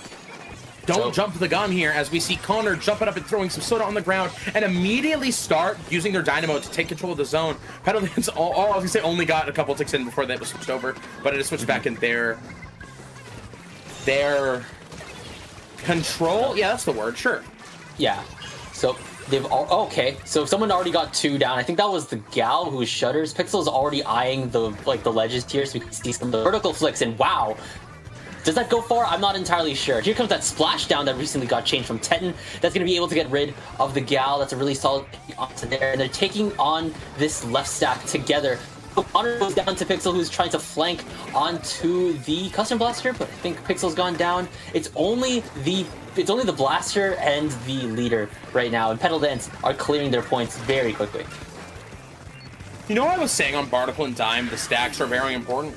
Oh yeah. I feel like here on this map they are just as, if not maybe even more important. Yeah, the stacks aren't as big and as like important to the map as they are on Barnacle Dime, because that's literally the elbow that it turns. But if you can have that, the enemy stack, you can win the game. As you see from Petal Dance right now, Quick Team not being fast enough to stop this rampage from them. So that's game 1. We finally got to see Mako Mart after talking about it for all this time, huh? We really did. We really did. And if anything, we're going into the clams part of the zone sandwich now. So we're back to Barnacle and Dime. I think this is the this is the 3rd time we've seen Barnacle and Dime within the stream, and the 2nd time we've seen Barnacle and Dime clam blitz. This is the same as our last, yeah, because we're doing another round 3, so it's the same. Oh, it is. You're right. So we did see Mako Mart in the past.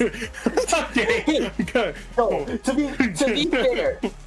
To be fair, we did spend a good amount of time talking about patch notes, so that did happen. My brain, I don't know if you could tell from after the patch notes, I'm a little fried, I'm a little burnt out, but it's okay, we're still here. We are still kicking it. And hey, Frostix, what did I say earlier? Can you say it with me? It would be a crime if we don't go to Barnacle and Dime. Exactly, yes. If we didn't go to Barnacle and Dime. Yes. We're going to Barnacle and Dime. When it comes down to, I think, what Quick Team wants to be keeping track of here, you always want to have an eye on that carbon here. Assume that any bit of enemy paint has a carbon lying in wait. And also, because you've got shutters on that gal, you probably want to be like, I gotta bring up the aforementioned point from earlier. Try to at least fight these weapons in pairs. Make it a 2v1, a 3v1, a 3v2. If you just have, there's strength in numbers here. But as long as you're not clumping, in which you will then be receiving a super shot, which is traveling 13% faster. Absolutely. And look, I don't know. Petal Dance did a really good job at holding Quick Team at bay, not really giving them a chance to do anything. But that doesn't necessarily mean anything because, like, hey, Splatoon's Mega Mart could just not be their map. Like we saw with our first set, like it wasn't close, but like, I don't know, maybe it was StarLit who won, right? Yeah. Maybe Umami was not StarLit. Maybe Umami wasn't StarLit's best map. Maybe this is Quick Team's. Maybe this is not Quick Team's best map. Maybe they can show us on Barnacle and Dime how they can really shine. Well, I'm rhyming a lot. Somebody put me down. Why did Slat rhyme? Why did Slat rhyme? And already we're back into the swing of things here. Remember, this pencil will be it takes up more ink consumption per shot, and that Tri-Slosher from Connor is going to have a little bit more paint. Update. Sorry, I had to say it up. The cat was allowed to be let out. The cat is being let out. As we see, Connor is... Yeah, exactly. A major update. And as I say that, Connor is immediately taking left alley. Well, I probably sounded far away. My bad. You take over. Yeah, so... We saw, like, I think they were a little hesitant to try and step up here, which is really unfortunate because already we have Coffee on the mini taking up that spot. They are backing up here, which is wise considering the rest of Quick Team is trying to take back Stack. But Coffee has a hammer ready to go, and this could clear out Stack if need be here. And they're just charging forward, getting rid of Teton, getting rid of Squid Kid, and that's just going to open up so much more space for Petal Dance here. Coffee has the first power clam here, and Shutters is going to be able to walk things down with this gal here. There's a I still can't tell I really can't tell the difference. I truly cannot tell the difference here. And there's some more clams coming in from Anya, some clams coming in from Pixel as well here. Coffee has gone down. We're a little bit scattered right now, honestly. Real quick, you can't tell the difference. Did you mean like the gal paint output? Yeah. Gotcha. I was gonna say you said that and with no context, so I was a little confused. But that's okay. I also am not seeing it either, and I don't know if it'll be as easy to see in actual games since the amount of paint spread happening. But enough about that. We see Pixel going at trying to shark, but the E-leader immediately called it. Pixel does not want that clam ball as Petal Dance is once again trying to get her Stack, but we see that hammer go out. Not very successful. Like, honestly, Petal Dance could hold here, but we see so many hammers being thrown.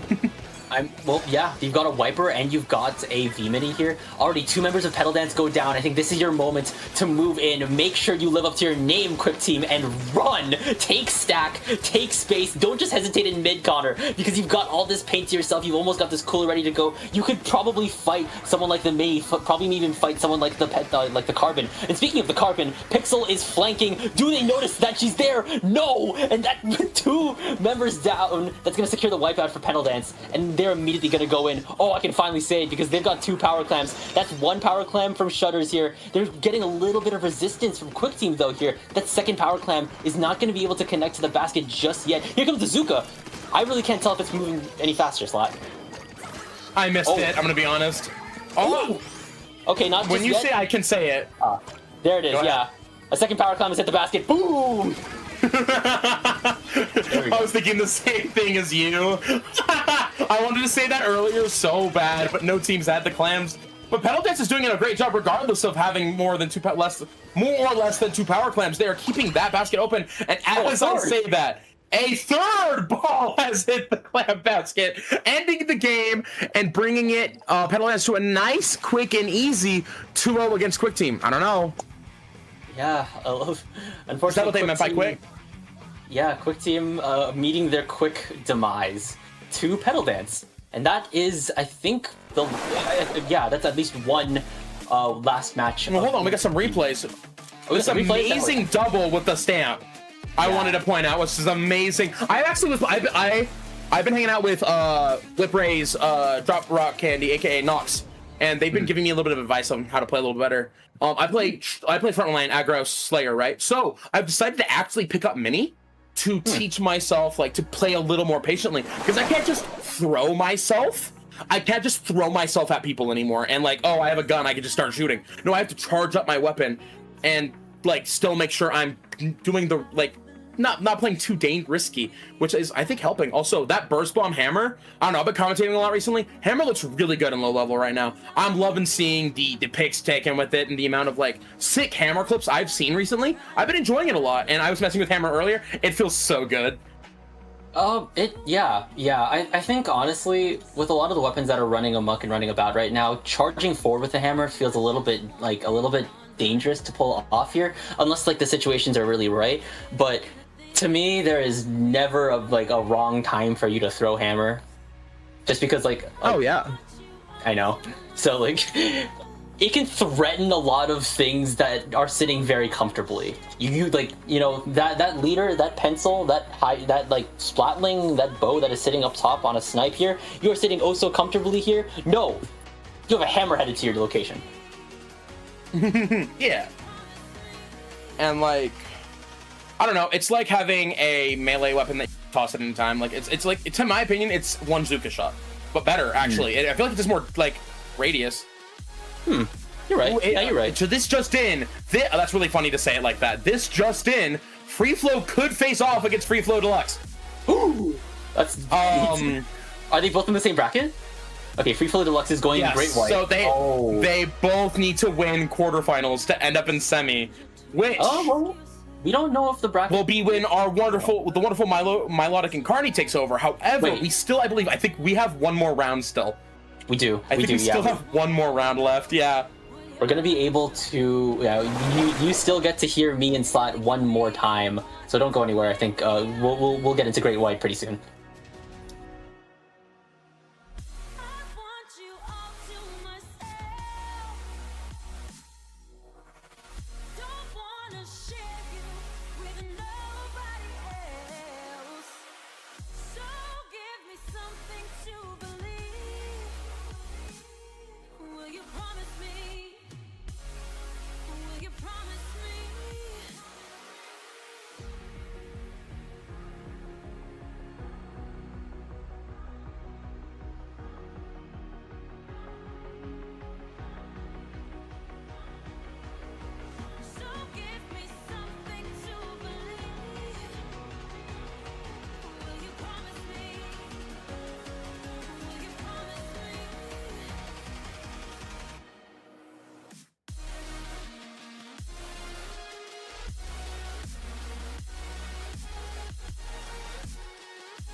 Hello, everybody, and welcome back to Swim or Sink 237. I'm Slat, joined here by Frostix. How you doing, Frostix?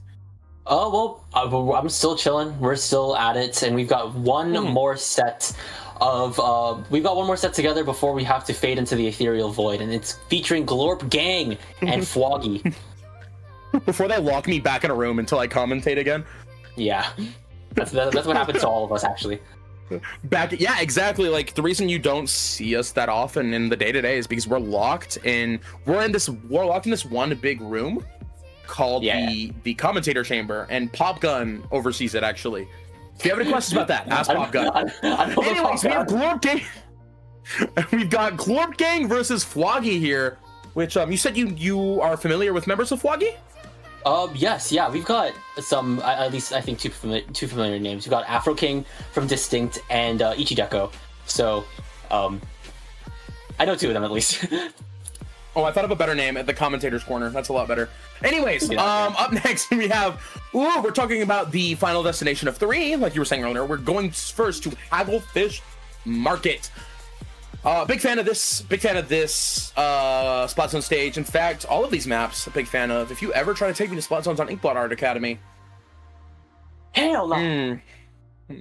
Heck no, absolutely not. I don't know if absolutely not. I don't know if I would want to go on Zone's Inkblot. I'm not against it, but I'm not entirely supportive of it. So, Hagglefish Market Zone is where we're going. That's our top bun of the zone sandwich here. And considering, we haven't seen we didn't see Haggle Zones, we only saw Haggle Tower, and we still have not seen Robo Ramen, like, up until this point here. It's still best of 3, so once again, Robo Ramen will potentially be evasive with us yet again, but, we also get to, this feels like my ideal map set, honestly. These feel like completely safe maps to go on. Yeah, honestly, like, yeah, because, like, I mean, as me personally, I'm a T-Tech, I'm a shot Dapple main. So like these are literally my maps and modes. I feel you. But let's go to the top bun. Let's check out the Sesame Seeds. We got a Dreadbringer meta combo. Interesting. As well as we got a tent, ladies and gentlemen. We have a tent has hit the stream. Okay, Perry bringing out the Zuka tents. Ooh, Yeah, we do have an opportunity to see the travel speed of these Zuka shots, and we're also going to be able to potentially see how VAC works now that we're seeing Ichideko bring in 96 to the table. So they already have this VAC ready to go. Here it comes. Will it come out faster per the notes? It feels like that felt faster for sure. Okay. It would have helped. Wait, those Zuka shots are It would have helped if we saw the lines. I missed it. Every time you say that, I don't see Zuka shots on my screen. Hurry up and get me another one, Tent. But fwoggy is doing a great job at immediately pushing in. Like, how we saw our first set, how they were holding off the haggle, like the area right here. Seems like fwoggy's doing something similar. We see everyone trying to jump into the head, which might not be the best side. Ooh, we have a panic splashdown, which ends up getting a bit. To be fair, that was crazy. The range of the outer fist did expand, so maybe it was because of that. No. It decreased. Oh, it decreased. Okay. They're more It's invulnerability up, explosion radius and damage down. Oh, I see that now. Okay. Which gives you more opportunity to get away with it from it, which unfortunately for Glorp Game did not seem to happen. As we're about to hit a swap here. I'm getting confused. You take over. That was faster. We did see one more Zuka shot coming out from Perry Pear, and according to Slot, the Zuka shots are faster. Here comes a slider from Fembrin. Not going to get rid of the slider. Not going to get rid of the Ichideko is going to be able to get rid of Hawken. 2 members down on Glorp Gang. The zone still in control of fwoggy as they are now starting to whittle away through their penalty here. And this tent shield is going to allow Perry Pear as well as Apagon to take a lot more space. Fortunately, Apagon going down here. Perry Pear is still alive here. Raze is halfway towards their splashdown, which could potentially see the potential get out of jail free card usage of it. And they are able to get rid of Ichideko, and their splashdown is live. Absolutely. I do want to mention for Glorp Gang is for majority of the game, they just broke penalty, right? But they haven't been able to really hold space as well as fwoggy. And I literally proof is in the paper as I'm saying it. We immediately see fwoggy within 14 ticks immediately take the zone back, and half the game is still left. Also, check out Afro King. They did a full send and a half here. It could have been a little bit like I'm not sure if it would have been ideal for Afro King to go that deep without any cover here, especially before they got that soda up thanks to Apagon. But now let's see these Zukas from Parry Pair. One shot out, second shot out, third shot does not connect onto the pencil here. But if anything, it's just holding off Glorp Gang even more. They're already entering the teens now, and they really need to get this slider on the zone, but Fembrin is just being kept in check. Real quick, I didn't want to say, from what I see, I definitely need to feel it, but I did that 13% is looking significantly faster than I thought it was. Maybe Gem might have had a point. I need to try later after this set. But as you say, Glorp Gang, once again, is like, it's their time to shine. fwoggy almost close to knocking out, but it's Glorp Gang's turn to jump into their base and keep the points held. They have 1 minute and 35 seconds left here, Frostix. I mean, looking at their comp, what weapons they have, what specials they have, I think they can do a pretty good job at holding. All they have to do is stay alive long enough to do so. But then going down to a splashdown to Afro King like that, and Afro King almost getting another one. Okay, there's the third, courtesy thanks to Apagon getting the assist here. And they did get a lot of points down here, but, you know, to get it immediately, like, blocked off like that, and whoa, did that slider get blocked off by the 10 shield? Shout out Parry Pair for blocking that incoming. And they also have their Zuko ready to go as well here, so they still have a lot more of their arsenal that's ready to rip as they're whittling through their penalty here. This goes into neutral, and then they immediately pick it up. The slider comes out from Fembrin, able to get rid of Afro King. 2 members down on fwoggy. Ichideko's in a 2v1. Novak coming out from Ichideko, and Parry Pair is being forced to jump out. Glorp Gang, you've got 45 seconds left on the clock. You need to make it count. Absolutely, and looks like so far they're doing a great job doing that. If Pipe, you could do real quick, show us the map real quick so I can lay out our paint coverage overall. Thank you so much. As you can see, Glorp Gang is 100% in the last 30 seconds, has amazing paint control. We see the Reef Slider go to the back, fills up the back, and punishes the Reef Slider as a splashdown comes out. We're seeing back and forth, like that Reef Slider may not have done much, but that splashdown did keep them at bay long enough for, like, hey, we've got 5, 9, 8. As they get closer, we see them take the lead, and we even see them take the first game here. See, the Vac and Slider are really interesting because, like, Vac totally negates Slider, but at the same time, I think when Ichideko shot at their feet to get rid of Fembrin on the Dread here, that Vac shot could have went to the zone here. So even if that, even if the Slider got no value, got no targets here, it provided a fine enough distraction to the point where that Vac got no value on the zone. Yeah, and hey, like it is for Booyah Bomb, my favorite thing to do is like, oh no guys, they're popping a Booyah Bomb on zone. Let's just paint over it. Like, for Vac it is a lot harder because it's one big explosion that goes boom versus the Booyah Bomb spreading out and spreading in coverage as it goes. That's why it's so much easier to cover. But like you said, like sometimes like your Vac shot, your Reef Slider is not enough to cap the zone because of where you aim it. Reef Slider's a lot easier though. Yeah, because it's just like you just have to aim at the zone vaguely, and then you'll be sent straight onto it and blow up. Yeah, so and blow up. I'm gonna blow up. And we're going to Tower Control Inkblot Art Academy. Big fan of Inkblot Art Academy Tower Control. Probably one of my favorite tower maps in the entire franchise. Actually, big fan of Inkblot. I like the variants of areas. We got bats, we got slick, we have 2 way. Is there 2 ways in on tower control, or is there only the one? Well, technically there's 2. You can take either the rail or the slick, but like there's that block, right? There's that block in some modes. The right side block, and I'm pretty sure that's there on tower. So like if you're a carbon, I see stampers going there a lot here. Like a brush would go up there. I'd wager a dually could probably make it work unless it's something with unless it's a dually with more utility that's meant for the tower, like the V dually, the Twinkles dually.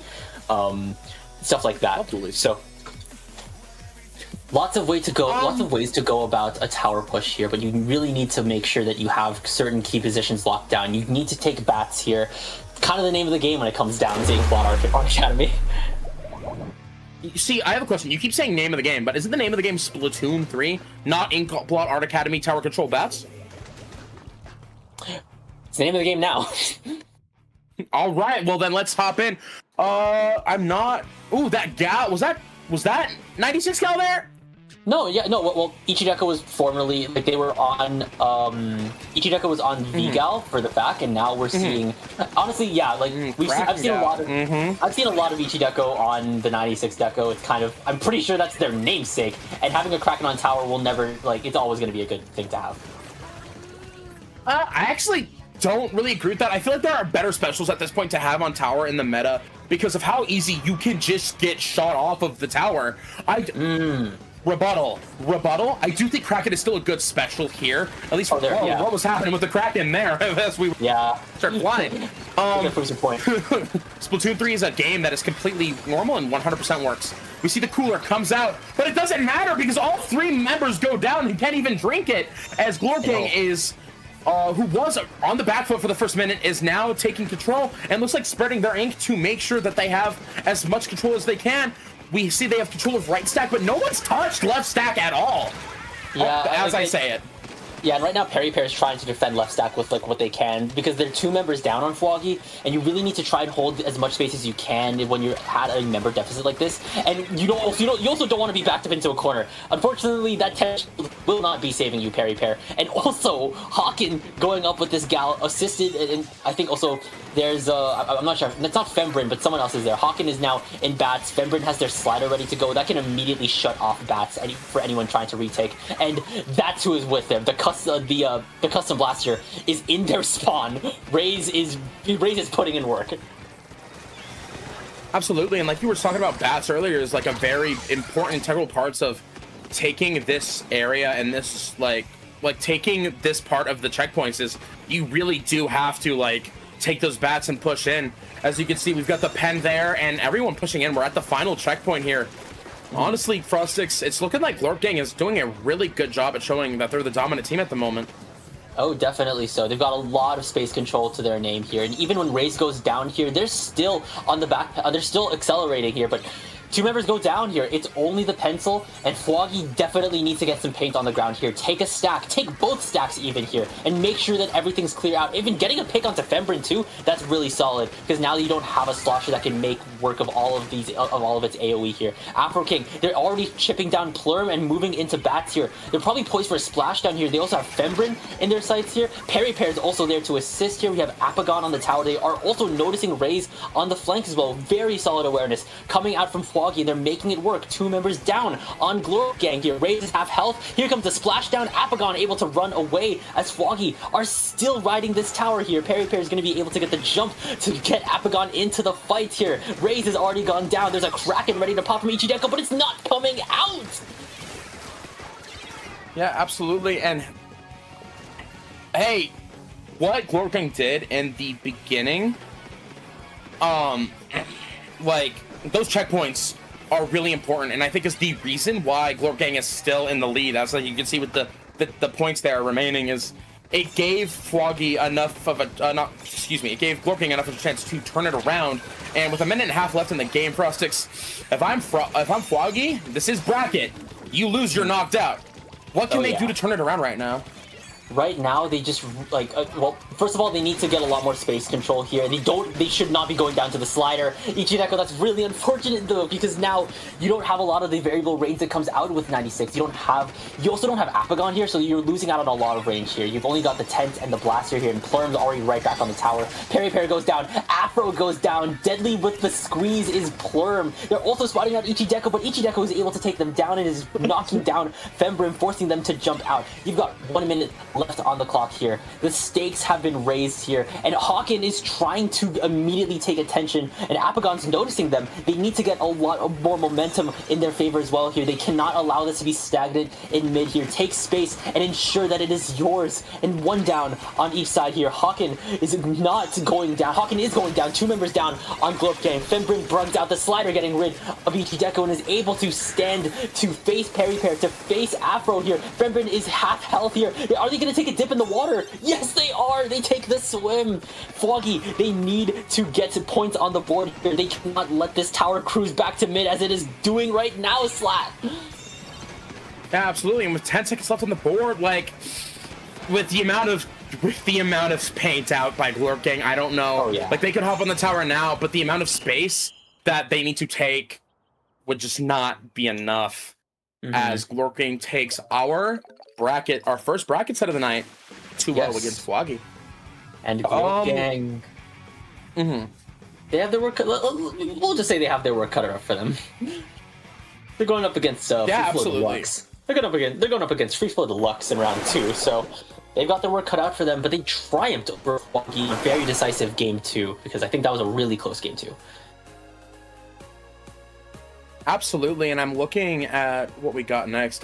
We were talking earlier. I really hope. Come on, FreeFlows. Come on. I'm going to be hanging around just to see it. But speaking of hanging around just to see it, we're going to be hanging around because I think that is all for Frostix and I. Frostix. Hold on, let me make sure that we're all good before I start throwing things at a wall. It's not my job to do that. Are we good to wrap up? Is there anything you wanted to mention about our couple? Real quick. Yes. I don't think there's really much to say other than like pretty good games tonight. Very one-sided. It felt like there wasn't really many like close games. Sometimes that's how you see it. How are you feeling, Frostix?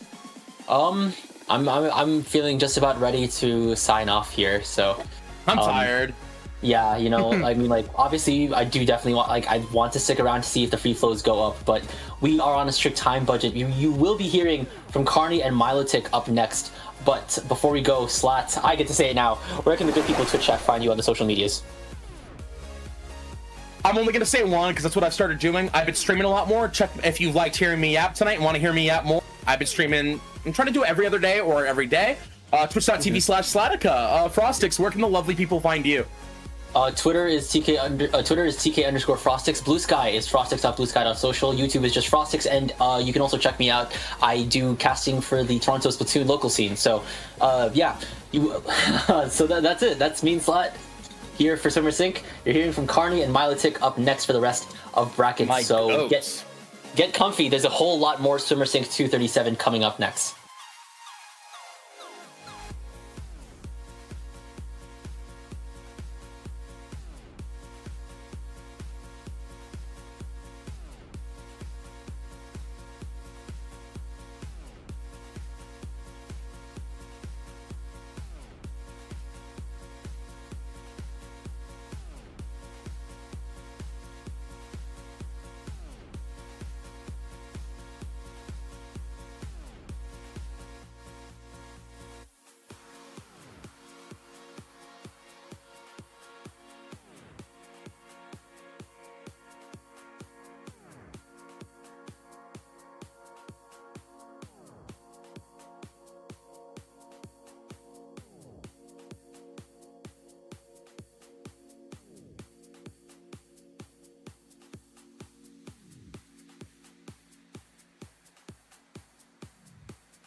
Hello, IPL, Twitch. It is I, your boy Carnival. We are back at you with the rest of Top Cut coming at you live. I am here with my buddy Melodic. How are we doing tonight? Sad. Sad? Sad. My computer. Sad. But yes, but we're watching this competitive Splatoon that I can't play together with my computer. But that's fine. That's okay. Everything's fine. We're going to see some great games for the rest of this great white tournament. I am so happy to be here. We're seeing the versus Doom's Desire Redux. So what do you have to say about these groups of people?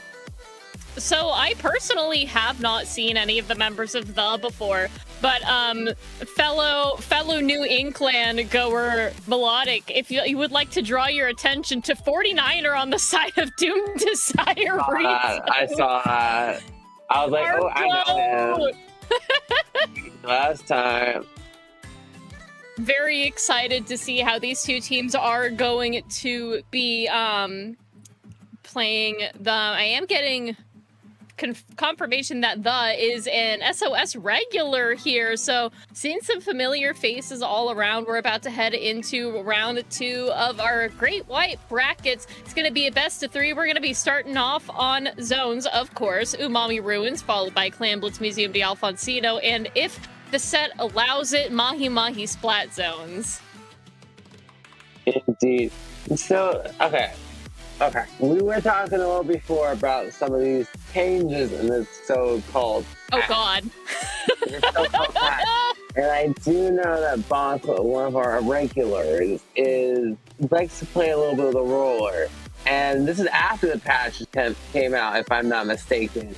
So he's all buffed up.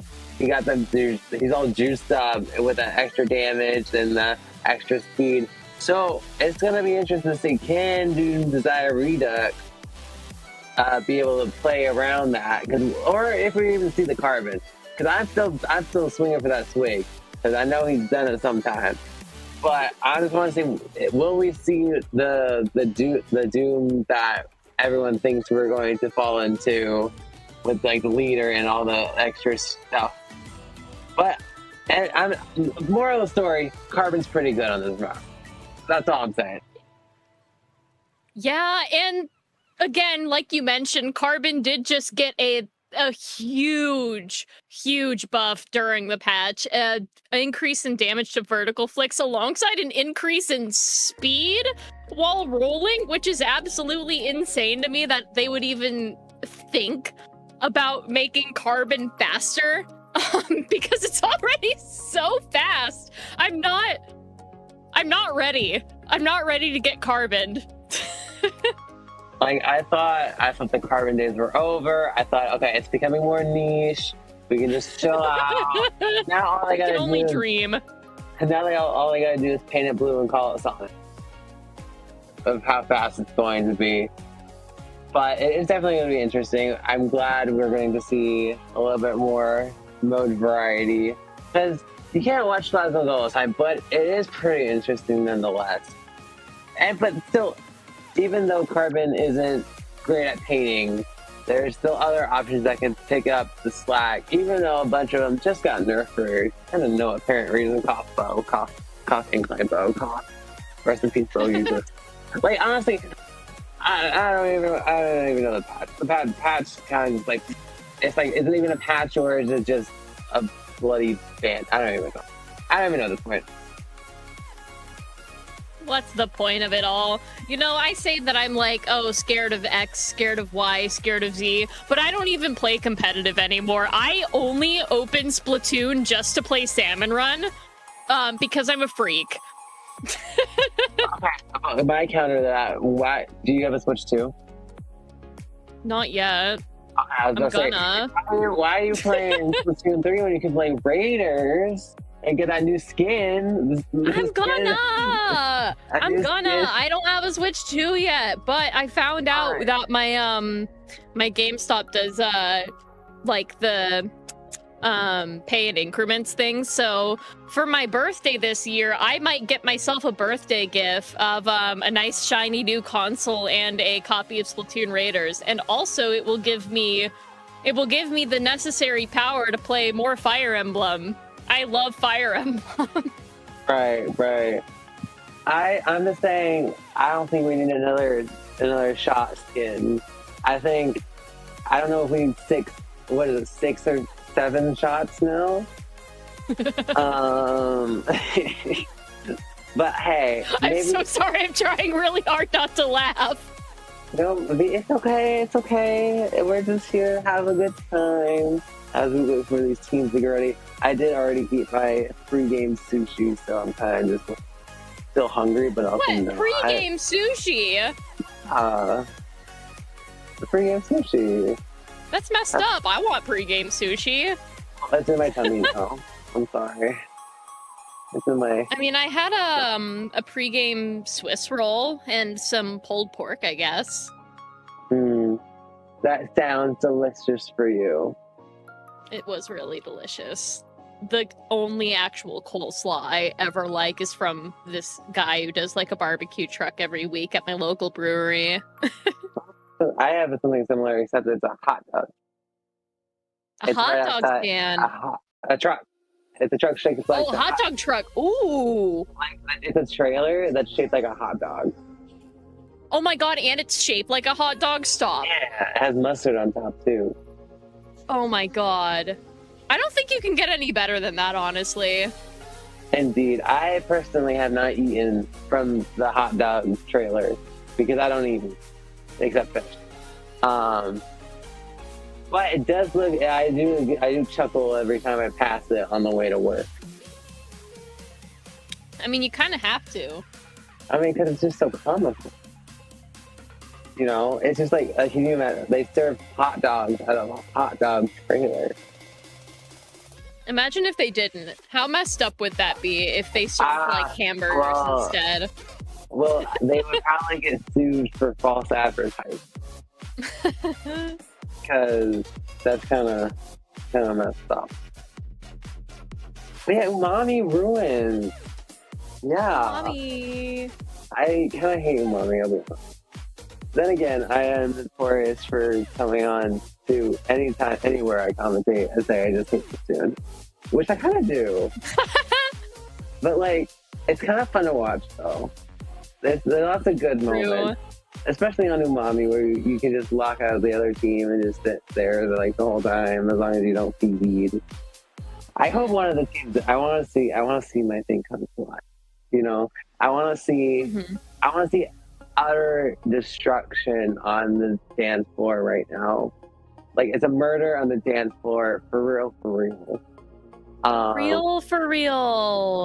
Like, I would love to get into it. I would love, because it's just an interesting game. Yeah, right. But you know what's even more interesting? What? Riptide. Riptide. Oh, So Riptide. true. I'm so excited for Riptide. Like, I've been able to go to Riptide this year. Frowning. Did you go last year, or have you been in past years? Oh.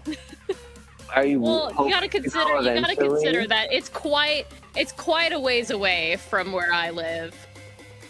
Because I think we live on like the opposite ends of the Northeast. I'm trying to remember. Enlighten me. I live like 50 miles south of the Canadian border. Right. Okay, yeah. And I live like underneath Lost. Yeah. I mean, hey, I'm taking a 12-hour drive. I got my Spotify Premium all set. I pay for 1 month because I'm not driving all the way to Ohio without. Oh God, yeah.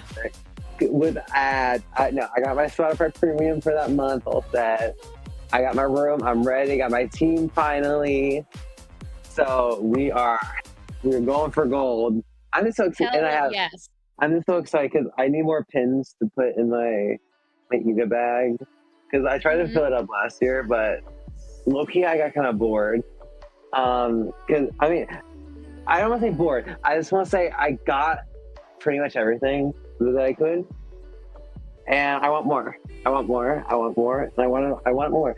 But if for anyone out there who is on the fence about going to Riptide, and if you are totally able to, you should totally do it. It's such a good experience, especially for people who don't go to LANs as much, or if you're looking for like a first LAN. It's a great introduction, and it's like the biggest Splatoon LAN. It's like, but there's also not. Oh my God, yeah. There's other stuff. You got Smash. You got Rivals of Ether. I don't know. You have Mario Kart. It's like, probably, I know from past experience, which when I couldn't go, probably the worst feeling of FOMO I've ever had. Especially when my friends went on stream and we were still on the same team at the time. And I'm just texting them while I'm just like, oh, I think they won that set. I don't remember. But anyways, but Riptide is definitely the adventure of a lifetime. And hey, and the amenities are pretty. Is the food expensive? Yes, but then again, you don't have to eat there. But the mac and cheese is pretty fire. I've had it. Actually, fun story. I had the mac and cheese. I got it was like day 3, right? And we're getting ready for grand finals. I was like, okay, I have time before the next day. We just finished. I'm gonna go get some mac and cheese. And like, I got my mac and cheese, right? And then I went back to sit down. And low-key, for like the first game or two, I was not focused on it at all. I was just eating my mac and cheese. It was that good. Was it like $16, $17? Yeah. However, it was some pretty good mac. I mean, understandable. I would pay like that much for good mac and cheese, to be honest. But like, honestly, this is everyone's like, from our hearts to your hearts. Real talk. This is your sign to go support your local lands. Be it a big one like Riptide, be it a smaller, newer ones. They're popping up everywhere now. It's not just, East Coast, West Coast. There are tons in the South now. There's a bunch in the Rockies that have been popping up. In like the Kentucky, Tennessee areas got like a land now. Go support your local lands if you are able and willing to, because genuinely going to New Inkland last year for the first time was like one of the best experiences of my entire like commentary career. I genuinely had so much fun. Indeed, I definitely do remember commentating for that first New England I went to when we were at the old location and the lighting was kind of awful. But that's okay. That's okay. We ball. We had a great time. We live and we learn. We live and we learn. Next time I'm going to bring my own ring light. But yeah, I honestly feel like there should be... I just hope we get to a point where there's at least one LAN in every state. I feel like that would be kind of fire. Just because there's a little bit for everyone. And I feel like that'll come with time. Oh, we're going. Everyone shut up. Everyone shut up. All right, we're going. Imagine they DC. Imagine they DC. Oh, even me. Oh my god, they have to edit. Oh my god, there's the carbon. There's the carbon. There's the carbon. No. Put it back. Oh no. 49ers on the brush as per usual. Definitely what I was expecting from the Niner. The Niner themselves. Bonk just with the carbon does end up going down, unfortunately. It's going to be 2 down on the as Doom Desire Redux? I don't know how to pronounce that actually. Yeah. Is going to be taking control of zone and moving forward. And we can see that Inkvac just holding. Yes, we love when specials actually are used for their intended purpose. As Doom Desire Redux takes a nice strong hold of the zone here. 49 trying to get a pick on the Zuka. It ended up trading. The bucket is getting those strikes up for pressure as it is very, I'm going to say yellow, but it's green. A very strong hold here as the timer ticks down. We're going to 40 points remaining. The is struggling to find their opening here, kind of brute force it. Getting a nice trade between the try and the brush. Bong trying to find some leverage here using that new and improved vertical flick. About to have a Zuka. They only have about 20 ticks left. The Zuka coming out as Doom Desire Redux is able to hold. Yeah, really solid hold coming out from Doom Desire, but with a player down on that side, it's looking like they're gonna try and maybe just keep steady here. 2 players down on both teams now, as we can see Doom Desire on that right side zone, capping it, keeping a hold of it. All they've got to do is just cap both zones at the same time. 3 down though, with the moving forward, getting in control. A 68 tick penalty is handed out to Doom Desire. We can see Bonk there with the new and improved Trizuka combo pushing forward Ink for the rest of their team, as we can see Just Play does end up going down. 2 down on Doom Desire though, so it is not thus time to fall back just yet, because they are still directly in that choke point. Indeed, Zipcaster coming on, trying to rush down Taxes, isn't quite able to get that pick. but Doom Desire Redux is able to neutralize and get that cap, putting a nice big penalty onto the another Zuko coming out from the trying to keep control on top mid. They are able to get a pick, 2 down on the side of Doom Desire. The is starting to make their push up, trying to find someone off guard. They almost have another Zuko. I'm starting to get the gimmick of this comp. As they start regaining control of the zone, Zuko already getting popped by Bonk, trying to getting one behind the block and just trying to get onto their elbow. The vacuum is coming out, trying to putting a stop to that push. This is a way to stabilize themselves on that elbow up there. Yeah, absolutely. And we see again the Trizukas coming out from everybody tonight here. We do see that the has managed to keep a really solid hold on that zone now, making sure that none of it is capped as they slowly but surely tick those points down. There's going to be less than a 10-point lead differential if Doom Desire cannot keep it underneath their control now, popping down that yellow ink, and it's just really looking like anybody's game here. But just 1 point, and the has almost taken forward that lead, and they do get that lead swap after Doom Desire goes 3 down. It's looking like a KO for Doom Desire. They had it in the first half. They slipped, they fumbled, they lost. I am starting to feel like we might be seeing a little bit more of the comp here. I noticed, if I refer back to the notes, what exactly got buffed again and what didn't? Anyways, definitely a strong game from both teams.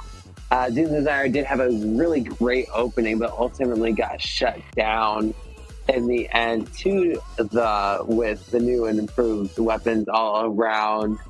But that's just one game. We still got 2 left. And I'm just saying, it is Clans Museum. Leader is a menace here. Carbon, not. So definitely, I feel the scale is tipped in favor of from the jump. But like, honestly, again, pointing out 49er, you can't see it because I don't have cams on, but I'm making like a little heart emoji with my hands.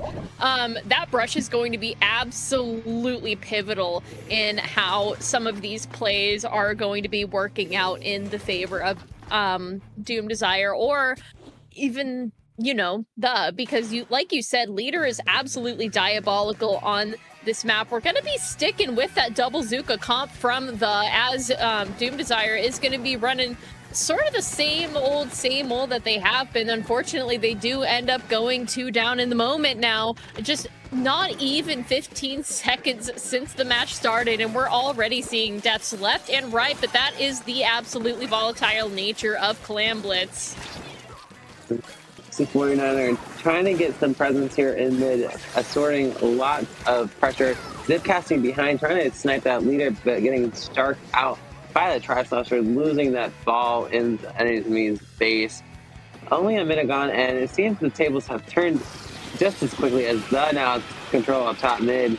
It is just a fight for presence here as the Gal is on bottom right, making that jump. They are able to jump out safely. Strikes coming out defensively, trying to keep control of their plat as the continues to advance. And it's looking like that leader does have control of a power clam now, 13-8. Power clam economy clearly in the favor of the. We're going to be moving forward, ready to dunk that power clam in the basket with a nasty pick from that E leader. And the clams are going to start just sailing into that basket now. We do see that Taxis has a really solid control and hold of the spinner, which is exactly where you'd want that E leader to be. But Doom Desire slowly but surely is going to be pushing forward and taking care of the stragglers there on that platform, leaving them with a closed basket and 56 points remaining for the. That's a nice solid push this early on. And again, this map is kind of notorious for getting into the stally state. Effects coming out from the Slosher, trying to keep the at bay. Tri-Slosher going down, and is now a nice bomb kill as well, trying to preserve these power clams. And now that it goes down on the, this might be the time that Doom Desire needs to get an advantage here. They do have a lot of control up on their other team's spinner. A trade coming out from 49 as it seems it's kind of a middle ground here. Yeah, it's just kind of a bloodbath in mid right now. We see players going up, going down, clams destroying themselves every which way. But Just Play now is able to jump that Hail Mary power clam into that basket, but nobody is around to back up the clams. If a clam basket opens in the middle of a platform and nobody else is around to throw clams into it, it's just really not something that you'd want to be doing unless you are desperate for points, which in this case I will give it to Doom Desire. They were looking really rough for a second there, and they're gonna want to stay in this game to have a shot at semis and finals there, because we're already at the match point, because this is a best of 3 round. Unfortunately, 49er does end up going down there in that moment now, and we can see that Power Clan does go down for it's 2 down for them though. Just Play looking like they're gonna dunk it, but they were blocked by the Tacticooler! Oh, that's very unfortunate. No! Oh no, the Trisols are the power clan. They're all trying to. That's man. Cocked by the Tacticooler. 2026. But oh my god, great placement there. On that Trisol, it's not even knowing that they're supposed to be the saving grace. As does now push back onto their plat once again, and it's not over for Doom Desire. They are still about a power clan and 2 clans out of that lead. There is 1 minute left on the board. Leader getting a nice snipe on 49er. Wayburn coming on, trying to give some lingering threat here as they try to climb up. The jumps are coming in from Doom Desire. They are able to hold this space on this plat. Duka coming out, sniping, getting a nice little snipe. Strikes coming out as well.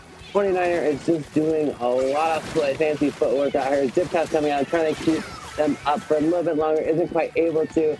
They do have a pity clan at their disposal, so they're going to have to use that, but they do end up going 2 down here, having just a pencil on this low ground. Not the most best place for it to be, getting rushed down by that carbon. 10 seconds left, we're about to go into overtime. Doom Desire is going to have to make a last second play here. But 3, that is a delayed wipe for Doom Desire, and knowing overtime Glamless, it's going to go by really fast. They aren't quite able to, I don't even think they have enough time to get to the basket unless they just go. Yeah, they've got to go now. 49er making a mad dash, gets stopped in mid, 3 down on Doom Desire, and that unfortunate last second wipeout spells doom for their team now, as they are swiftly booted from the bracket via a really, really rough match. The E-leader was on top of 49er that entire time. We saw really, really good picks from them, and as the people in the chat are saying, Cooler is the #1 defensive player. I cannot believe that clam got blocked by the Tacticooler. That's so messed up. What do you even do at that point? At that point, you actually just close the game and call it a night. But hey, I feel like it's not. It happens to a few more people, so it's not just there. It's not just them. But they do call it tactical for a reason. Maybe that was a tactical placement. Who knows? Who knows? This player on the field? I don't know. I don't think that. Just dropped? New strat. Who needs cracking cheese? Who needs cracking cheese? When you have cooler cheese. But yes, very strong showing from Tacticooler. I mean, I don't know. From the Tacticooler is the MVP of that Tacticooler. As they move on to semis, waiting for the other quarterfinals set to finish before from J-Rod and Yada at 1-1. It's honestly a great set. I don't even remember what the last map was, but I probably didn't want to see it anymore. Oh, okay. That I don't know it what the was- last. What, that's not what I meant. I meant the map. I don't remember what it was. It was probably a bad map. Mahi. Oh yeah. Mahi yeah. zones. Bring back S1 Mahi. Bring back S1 Mahi. That's all I'm saying. We're gonna be taking a dip into semifinals right now, actually, as our semifinals match is ready. We are going to be seeing FreeFlow Deluxe versus BlankZ, two very solid teams made it this far. No surprises there. Our seed 1 versus our seed 5. The absolute, honestly, my goats. But Love BlankZ.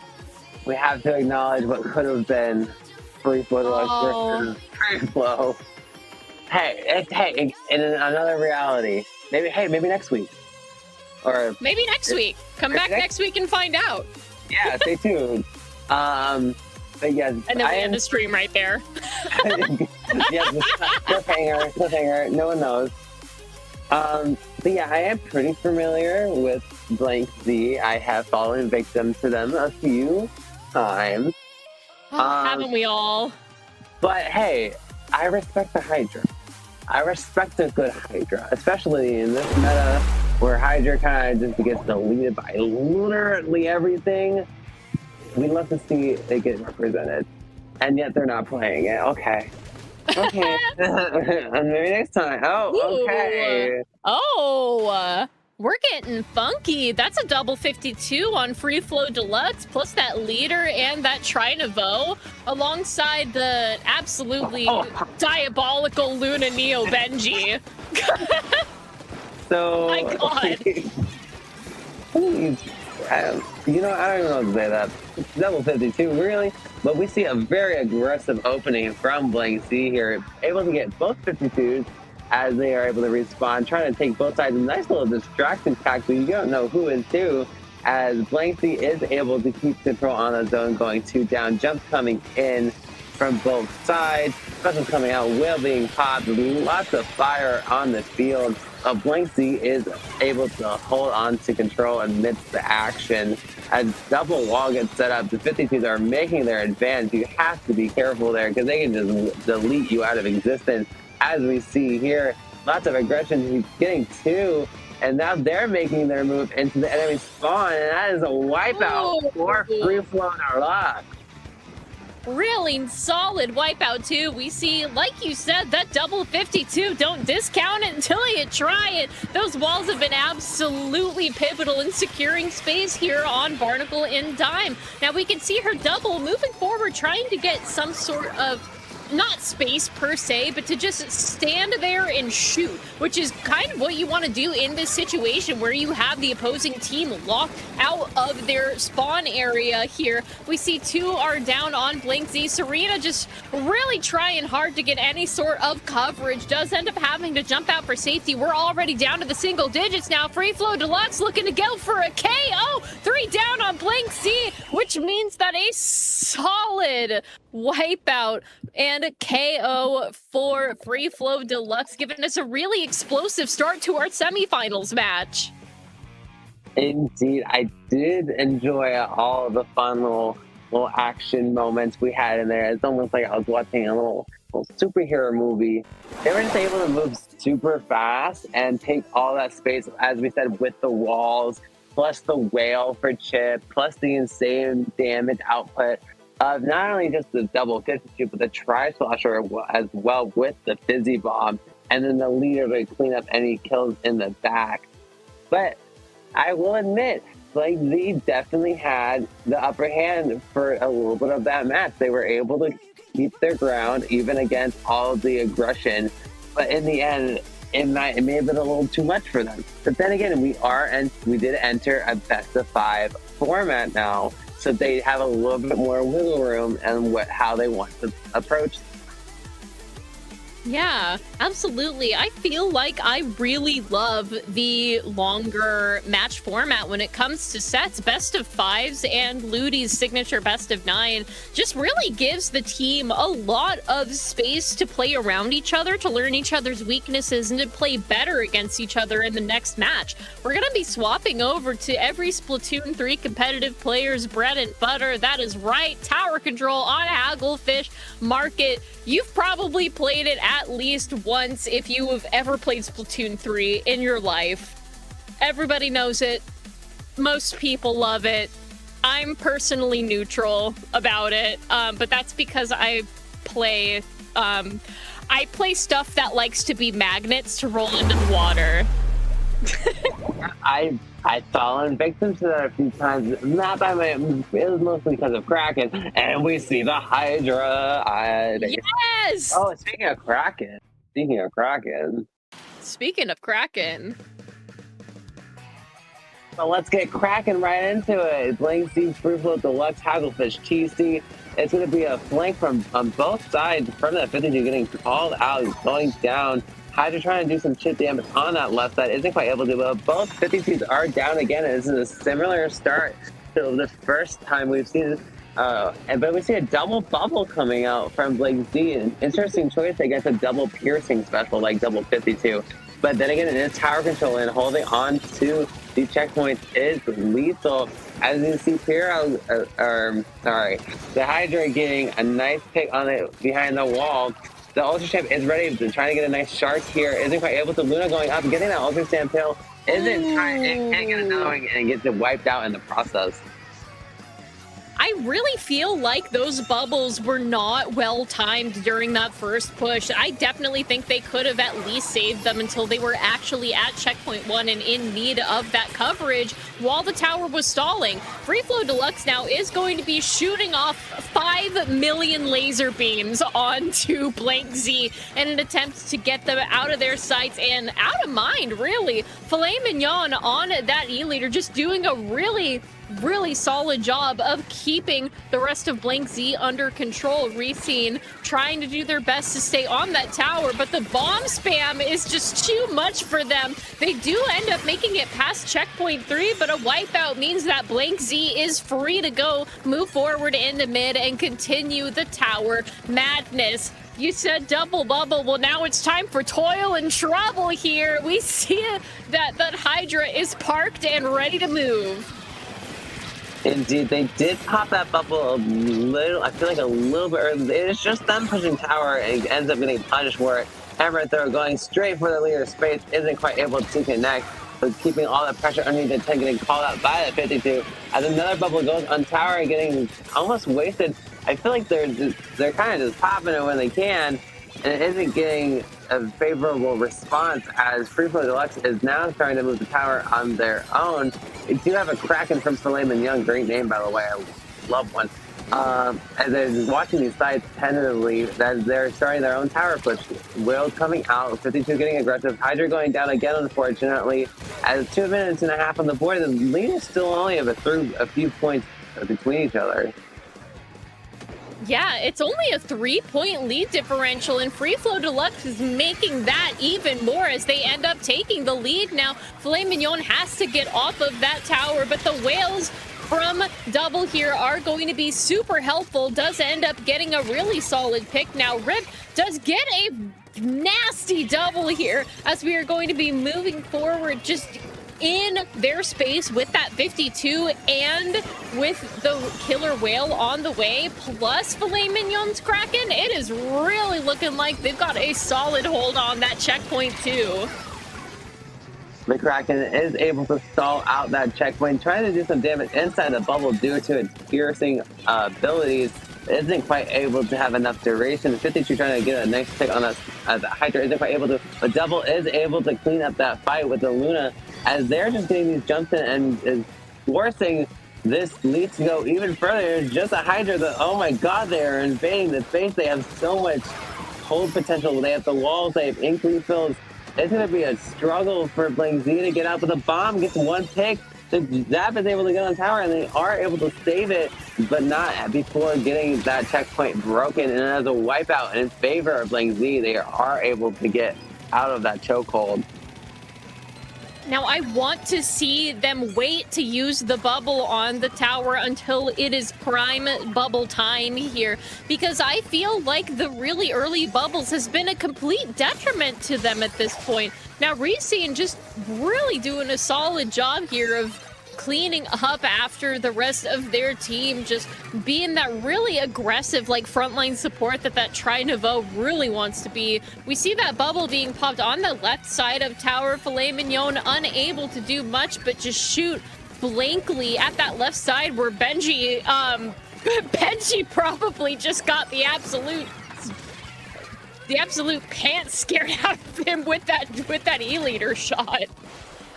Indeed. Nice little jump out there from that leader. One bubble went down, and Hammer being tossed isn't quite able to. They do have cooler, but they only have 10 seconds, so they're getting jumps behind the tower, but the Hydra isn't able to keep the jump safe as the wipe seals the deal.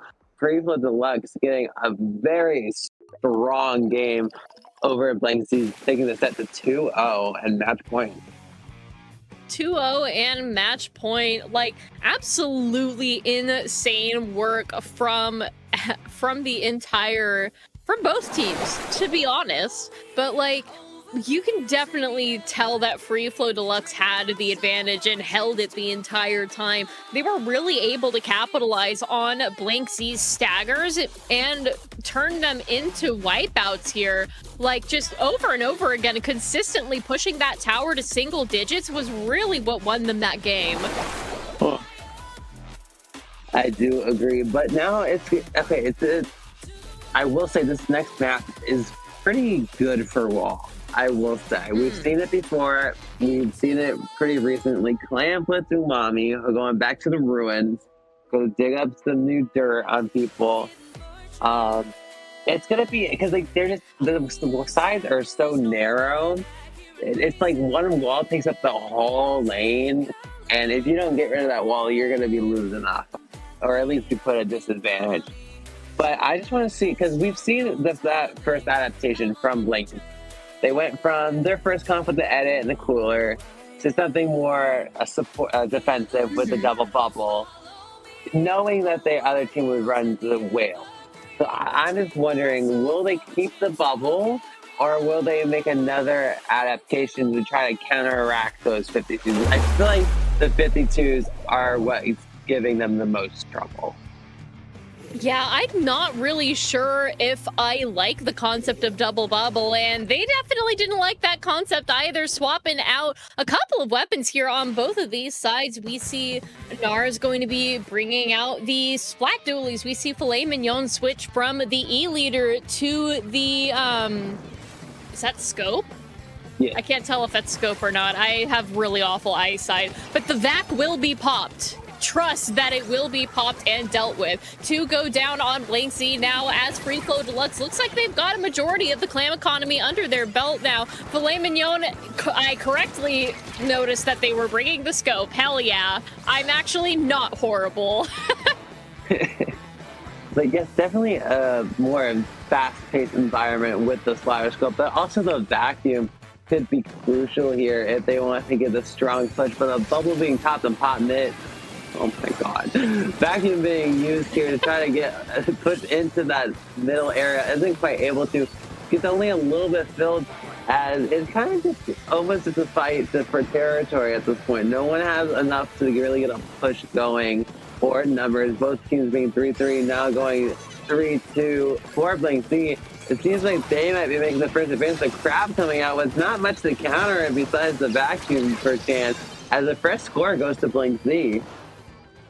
Yeah, really solid Crab gameplay there, popping that bad boy right where you want to be, where nobody can oppose you. Now, I would say if FreeFlow Deluxe did manage to have the VAC in their repertoire, in their inventory at the time, it really probably wasn't a good idea. But Filet Mignon is saving that VAC for right now at this moment, where we have two power clams in play from FreeFlow Deluxe, and then the barrier is broken, but 3 end up going down. Rip making a last-ditch effort and gets the shot, bringing it down to 60 points. What an incredible shot there as FreeFlow Deluxe went 3 down. The odds were not in their favor, and yet somehow they did not whiff the ball. There's no tactical play this time. But that was a very good use of 52's high mobility stat. As we reached around the halfway point, still a pretty close game. Is getting flashbacks to the clams on Museum. 152 going down. This is a 3v3 even playing field, but that top mid is definitely the key to success here.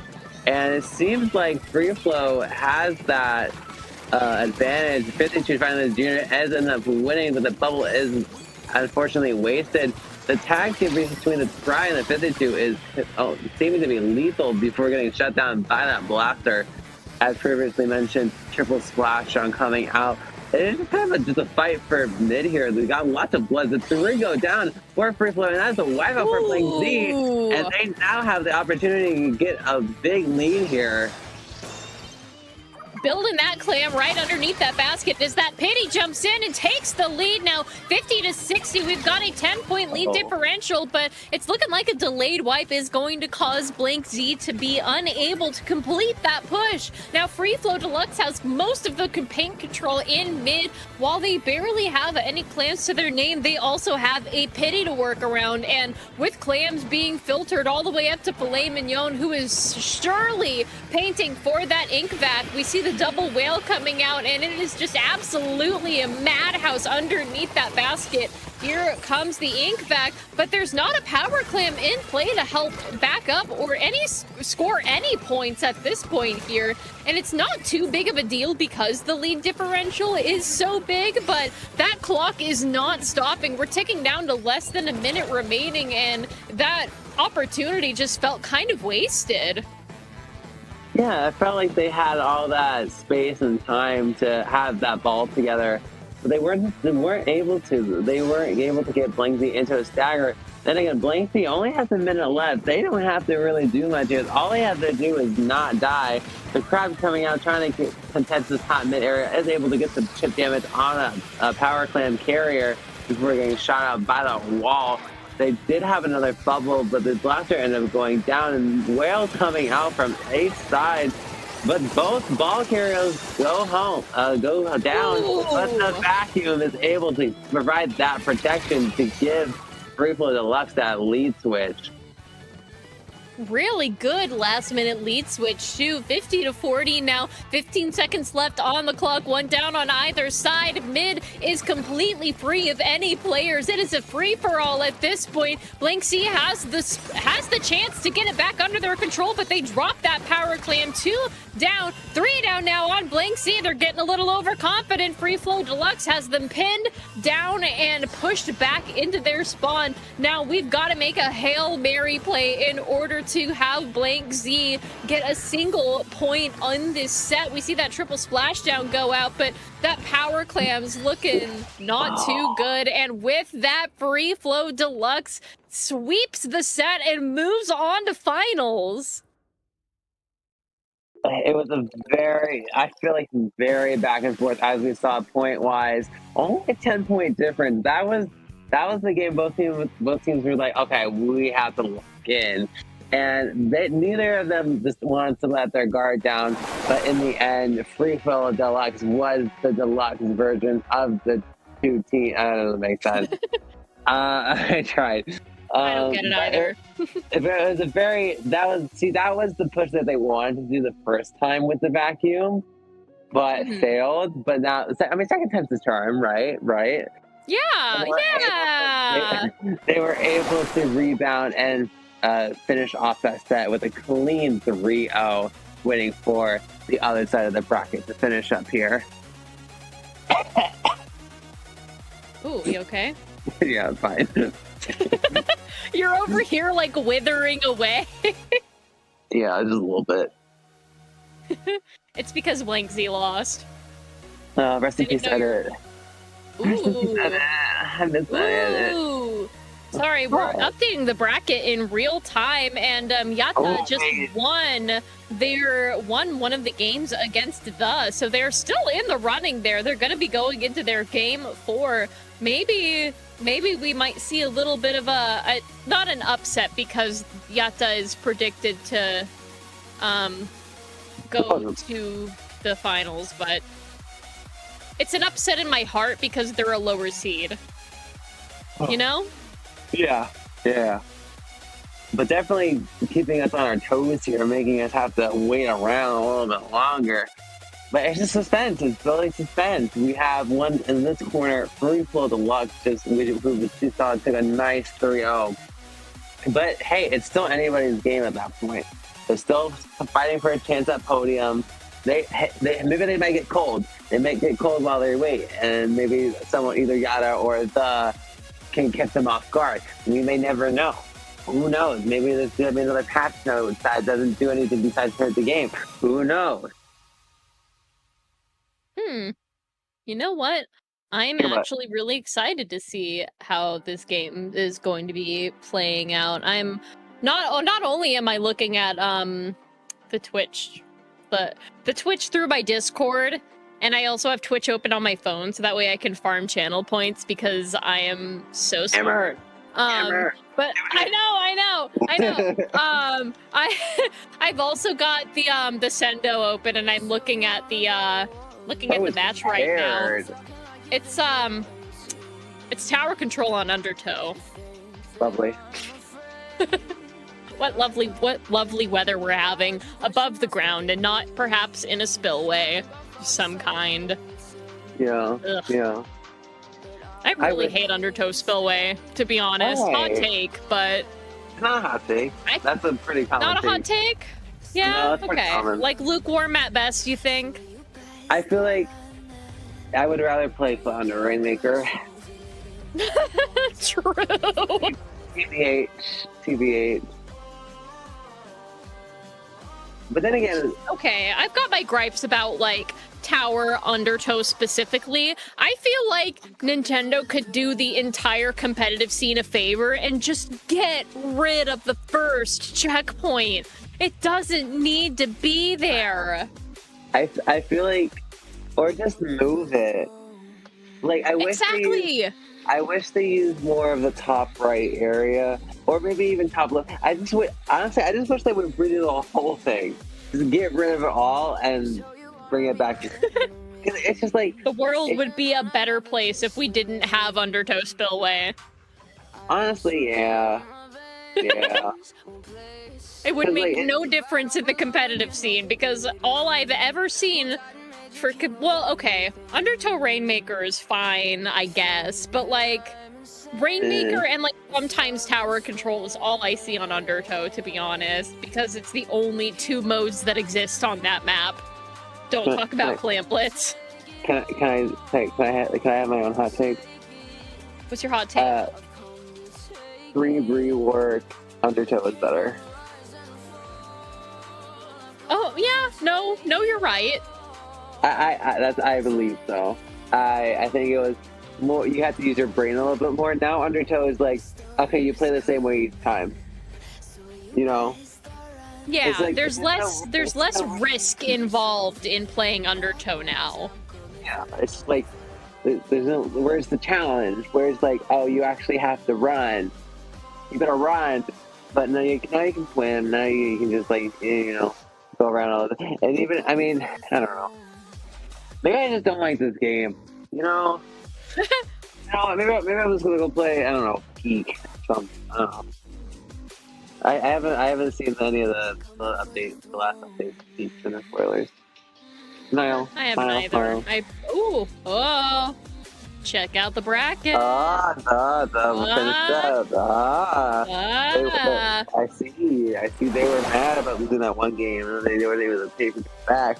But grand finals going to FreeFlow Deluxe versus the period. Heck yeah! We are going to be moving into our finals match.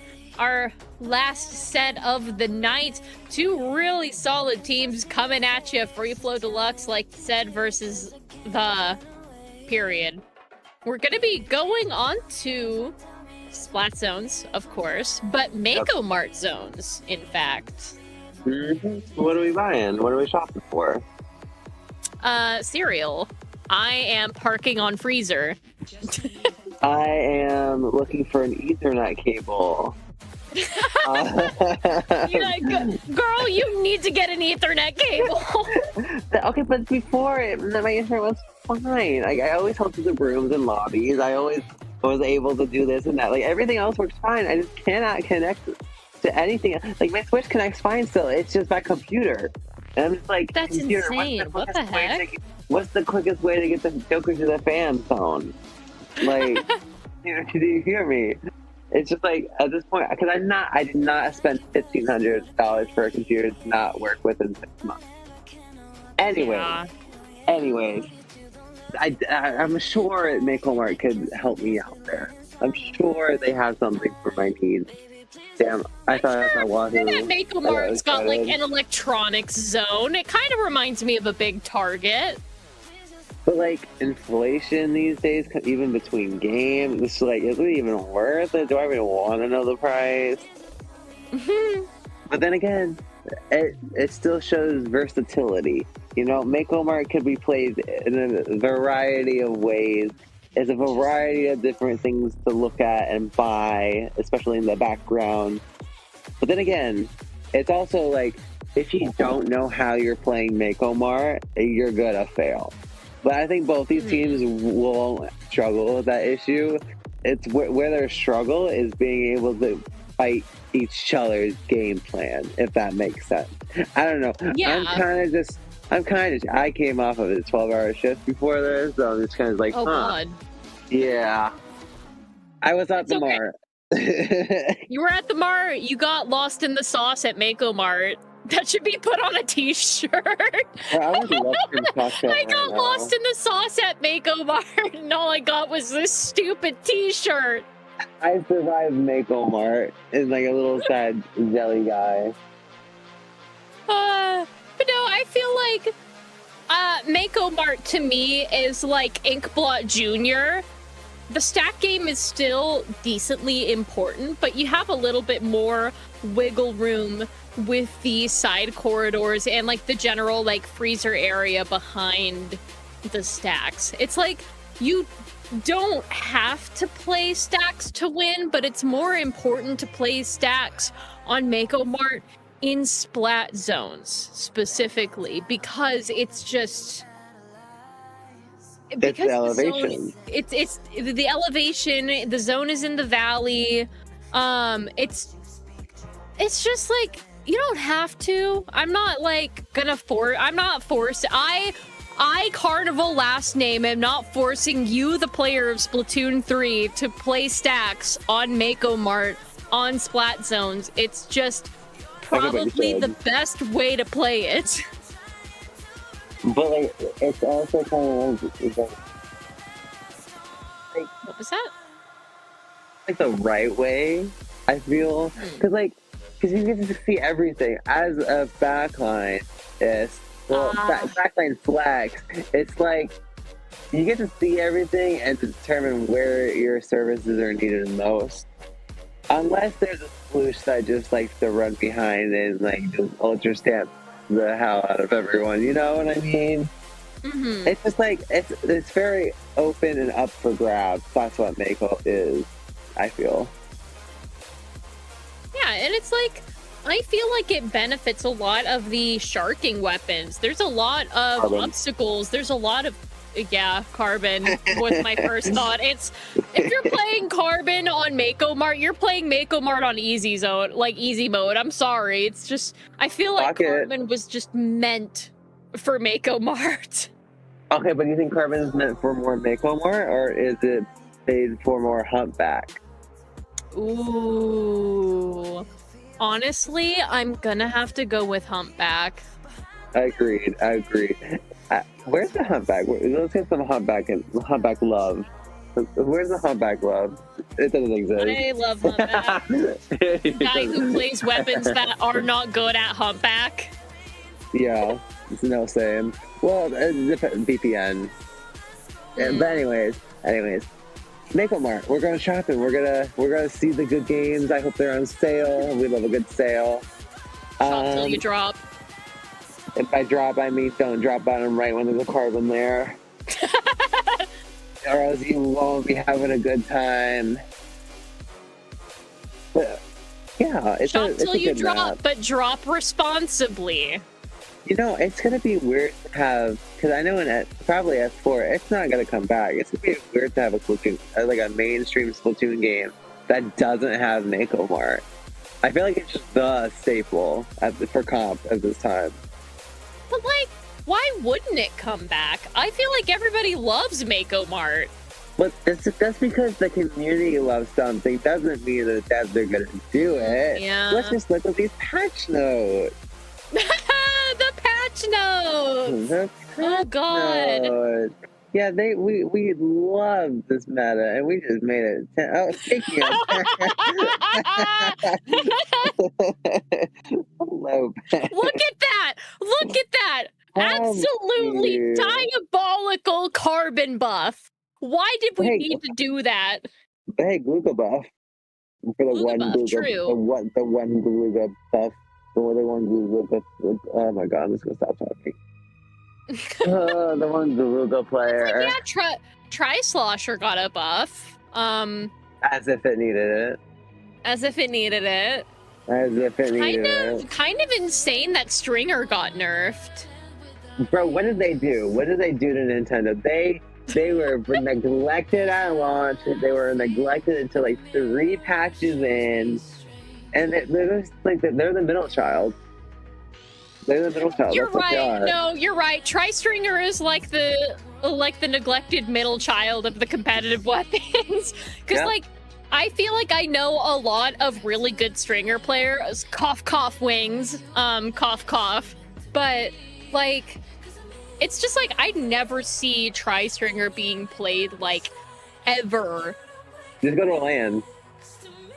Yeah, just go to a LAN again. Again. This is your sign to go support your LANs.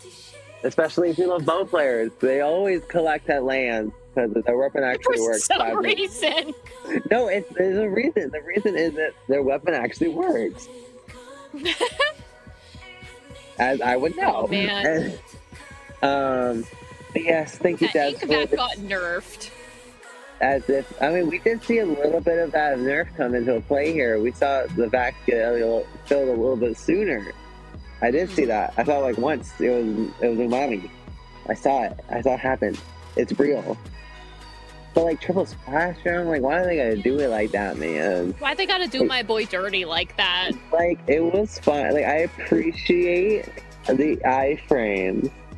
However, you know, could we just get the iframes?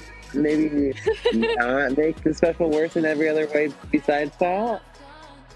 God. That's just, Look at that's that just wrong. Trizuka buff. That is foul. Increasing Like, the speed of shots by 13%? Are you kidding me? 13? I didn't even read the number. 13%. 13%. Yeah. 13. That's crazy. Like, okay, but imagine that in Zuka meta. Ooh, that would have been awful. God. I don't want to Oh think my about God. that. Why are we trying to reinvent the wheel? Like, it was fine. Zuka was fine. It had counterplay, and it was good into some stuff. It was fine. But no, they just gonna go throw a stick in everything and say, okay, have fun. Have fun. Oh my God. And- Look, even more Stringer nerfs right here, giving it more points to Only in that one, special. though. That's insane. What did Stringer do to these guys? No, it's not what Stringer did. It's Chump. Rest in peace, Chump. The Chump. most healthy DLC special added to the game, has yet to see a buff. And how long?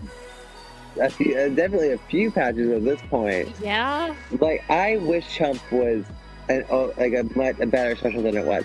I think it's fine now, but it could be great. Also, I wish they gave it to Undercover. Just saying. True. Like, can you imagine? Because like, Truth it's noob. literally called a decoy flyer, And what's more decoy than undercover shield? Like, literally, you have so much more. You can play off that cover so well and give it like a burst bomb, or like even if it's torpedo kit, like that could be lethal to make up for its little itty bitty damage that they choose to up buff everything about it, including jump height, then its damage. But they're just scared of undercover being good.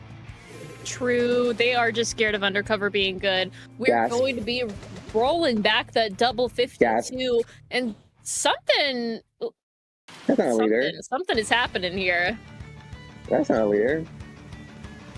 What? I thought Heavy was dead. I thought I couldn't pay 4K anymore. I guess not. Okay, okay, whoa, slow down, man. Hold on, we didn't even start talking about the match yet. Hold on. Okay. Logging in. Okay, Tri-Splasher jumped that way. They have cooler for this push. The is able to get the first cap onto the zone, playing a very aggro game here. The roller getting called out. They're trying to go behind two, going down on both sides. The is going to be able to hold into the zone. It's 50 ticks left on the board already. This mini is playing pretty aggro, being not able to finish off the fight. The Tri is able to come in and clean it up. Two going down is just a bloodbath, but in the end, the is able to hold onto the zone. They have a lot more paint on the board thanks to this heavy splatling being forced to retreat and regroup as FreeFlow Deluxe is making their moves onto the zone. Bubble at hand. Oh my god. That bubble did not stand a chance against that heavy splatling. Filet Mignon just doing a really good job of keeping control on the zone, keeping that paint in that bad boy, and even with 3 of their members down, they managed to hold it to the very last breath. Now, FreeFlow Deluxe is... Whoa! What? Wait, what happened there? Was that the... Hello? Can anyone hear me? Hey. Roller jump scare into the white tower, sure.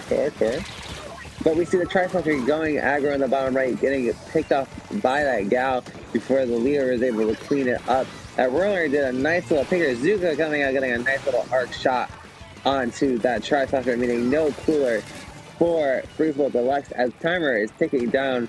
They do have a pretty high score to beat, getting from 7, but they already have 30 seconds or 30 ticks left, as the is making their re-entrance into the board, able to neutralize the zone, and with Heavy's paint able to cap that zone, throwing an even bigger penalty onto FreeFlow Deluxe, meaning they have to go even further here. 2 going down on the, and that's 3, and a wipeout for FreeFlow. They are in this to win it. Yeah, we're popping down those beacons everywhere. Moving forward with that Rattler Mini, just doing a really solid job of providing that up and coverage support there for the rest of FreeFlow Deluxe. Now, like you said, they did have to go quite a ways away, but that timer is ticking down. We've got 2 minutes and 30 seconds left on the clock, so it's really still anybody's game at this point. If FreeFlow Deluxe can take it, hold it, and bring it home, then that means that's just more the advantage for them going into the rest of this set here. And Pay Your Tax is just doing a really solid job of being just that incredibly insane E-leader. We see the zone does end up getting neutralized and flipped towards The's favor, giving a 55-tick penalty to FreeFlow Deluxe right before they were due for a lead swap. Now there's a 3-point lead differential. Indeed. Almost only 2 minutes left on the board.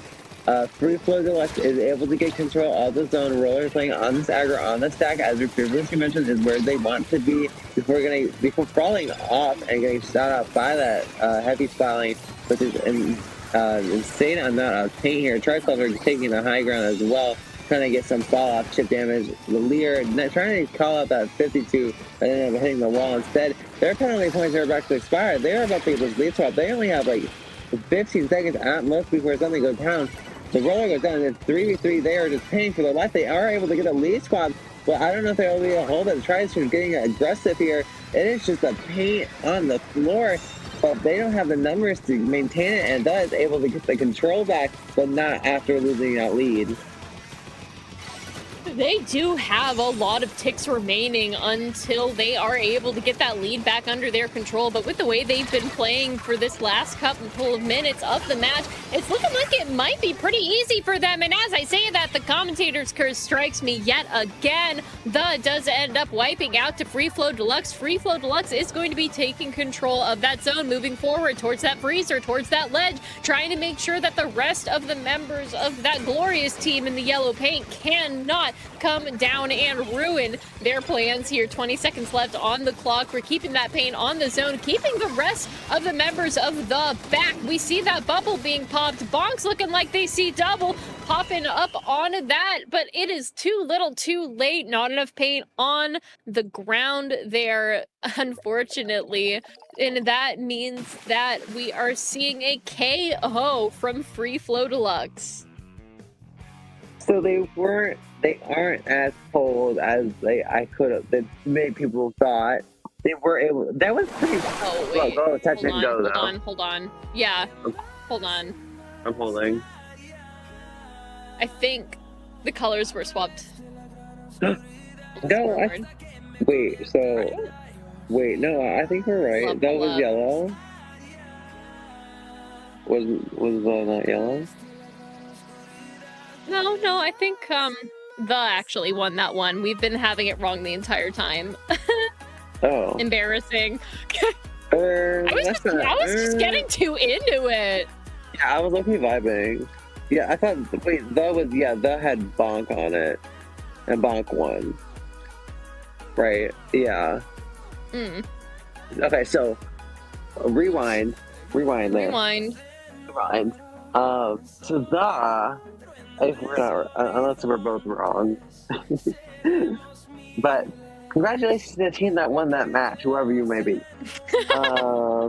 Okay, I'm looking on the Sendo, and it says that the has reported the score. There we go. There we go. All fixed. Thank you, Justin. Thank you indeed. So that was able to secure that win. The world, I do think they did have a bit of a rocky start, but if anything, it just proves it's not over till it's over. I feel like Bonk's use of bubble is probably the better of that. What we've seen, they waited until they were able to get that start to push, and then they popped the bubble to project down. Because I feel like the roller is the best bubble weapon to have because you cannot approach a roller in a bubble. You ain't winning that. Not even if you're the top one player in the world. They were just able to get onto that zone and lock it down. I think that's what we're going to see here too. Or unless we see some changes, like a blaster. Okay. We see. The custom blaster, in fact, so we're going to have triple splashdown being thrown into the mix there from FreeFlow Deluxe. They're opting to not go for the double 52. A very interesting choice. I'm assuming that's what they've been running most of the tournament, and then now is the time to adapt and change. Slam Blitz on Barnacle and Dime, another shopping mall to spend a lot of money on. I thought he was going to fall off the map, I'll be so honest. But two going down. Yeah, I kind of held my breath waiting for it. But we see getting the first push here. Not much clans in their economy, however, but it is pretty early. We see the wave working coming off from the Leers and trading here. Ooh, the blaster bottom right, trying to get Bonk, isn't quite able to finish that second shot. It's just the gal left alive on FreeFlow Deluxe. And they do have that power slam at the ready, but they are able to score it, but they doesn't seem to have much follow-up there. Yeah, no, they've only got their two anchors left over, and they're not really able to do much with the rest of those frontline skirmishers. Two down there on the. So we can see FreeFlow Deluxe is starting to gather clams into their back pockets for the filling of the economy, trying to get those power clams situated. But they do have a pity clam to play if they so choose. Then we see Double here trying to do some really solid ledge play. Does end up getting a safe jump out, and the whale is going to be coming out looking like that. It's kind of a stalemate teammate here in mid. FreeFlow Deluxe trying their best to move forward into the basket area of the, while the is just pushing back so hard here. I'm not really sure if I'm liking the swap from the 52 to the blaster here, to be honest. But hey, they are looking like they're going to get a push of their own going here in a minute. They just need the clamps to do so. About half the night, they can't find any, which is unfortunate because it's going to force let the other team get numbers up again. As we see here, they are forced into mid, an unfortunate turn of events for FreeFlow Deluxe, not able to capitalize on that advantage they have. But now it's just going to be turned into another stalemate in mid.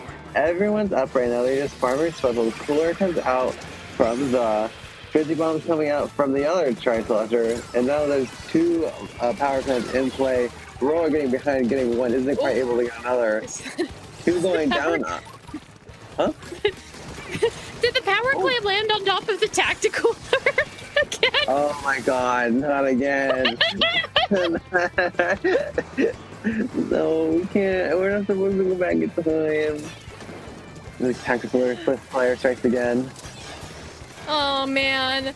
Two power clams on FreeFlow Deluxe, looking like they're gonna try and go for a push now. They do have the clams to back it up this time, and specials are being tossed out. We see the sippies are gonna be activated, but they don't really have a good in to the underneath the basket space here. Two do end up going down now as the holds their ground really defensively. It's just, we don't really have a lot of pushing specials on the side of FreeFlow Deluxe, I think, at least. I think the only really entry specials we see here is the 52 and the Zuka mini from the mini Splatling, because those are the only things you can use to get in with range.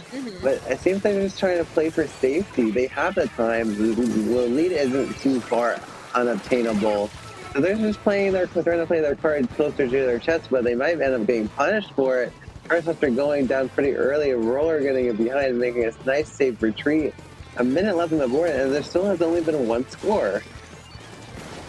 Yeah, you don't usually see such a low scoring game on Barnacle and Dime Clamlet specifically. It's usually a pretty quick one and done, but both of these teams have just been really playing it safe around each other, and I'm not really sure that's the play here. I was expecting to see a little bit more aggression from these two teams. It's looking like The is going to try and get some more lead underneath their belt. We see that Trizuka going out, and two power clams in play now, but it's looking like it's just kind of stalematey yet again. There's not really a whole lot of special usage going on, and it's looking like the Rattler is having a really hard time keeping that Trizuka up. But as I say that, three do end up going down, which means that we finally might have an in to score some more points right before the game ends. I was about to say, I know why they're not pushing, because they don't want to give them the titty clam, because they didn't have one. Exactly.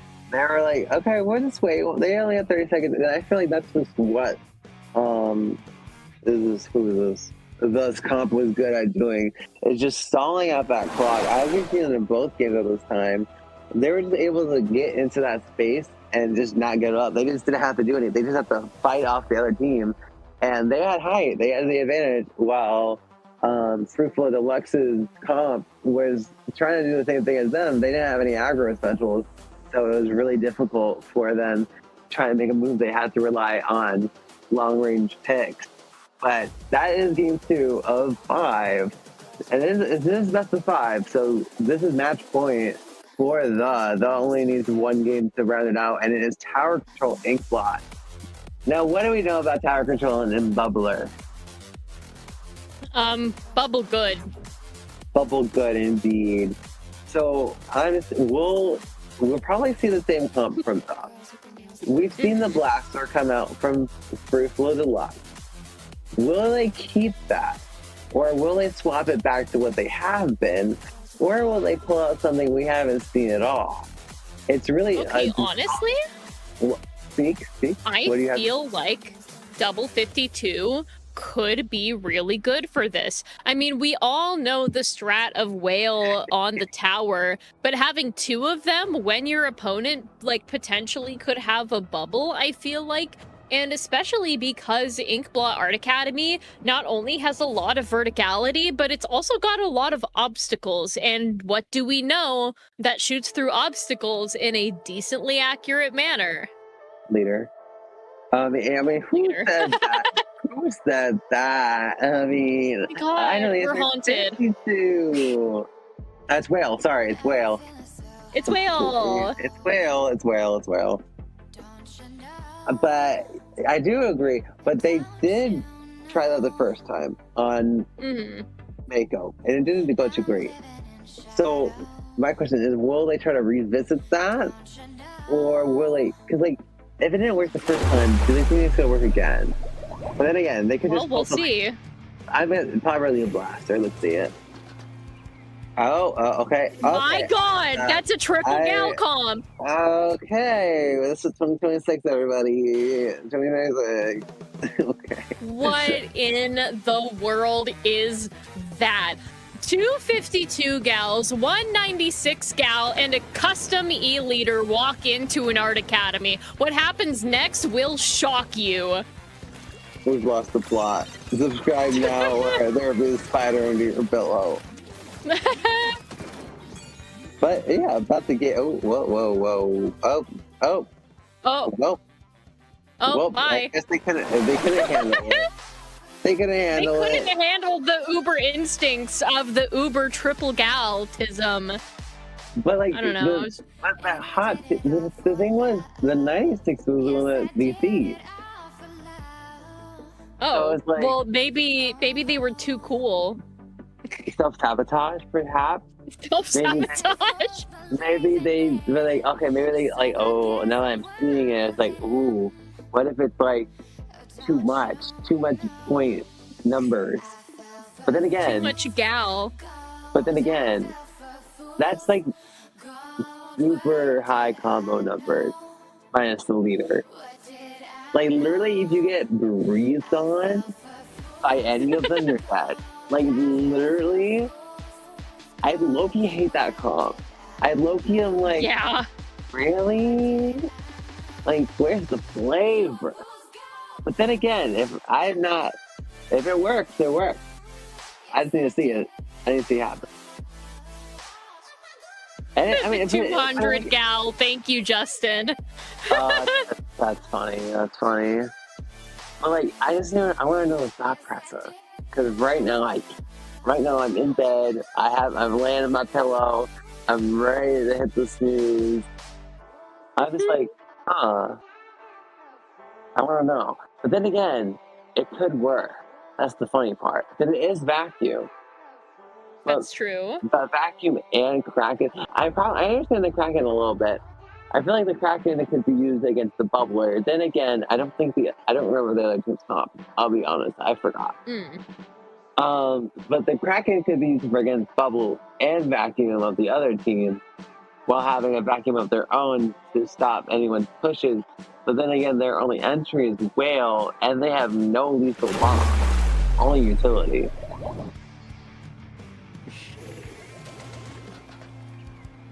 But it's real. It's real. Triple gal is real, guys, and it can hurt you. Wait, is it double Kraken leader? No. Oh my God! It is double Kraken leader. Are you kidding me? What year is it? Died. I thought that's more keys. What are we doing, man? Okay, but first of all, I'm going to down. Oh, whoa. Oh, whoa. Hold on. Let me catch my breath. Okay, we're seeing a little bit more fire coming out of the here. Now, we do not have another replay at their disposal, so this is it. Texas has that Kraken ready to go back coming out, and here comes the Kraken. Kind of gets a nice one on the drop. Oh my God, the 52 running for their life. They are able to make it out. But the comps are going to be so hard. There's so many gals. I don't know how we're gonna be able to do this. There's plenty of gals on the. Ooh.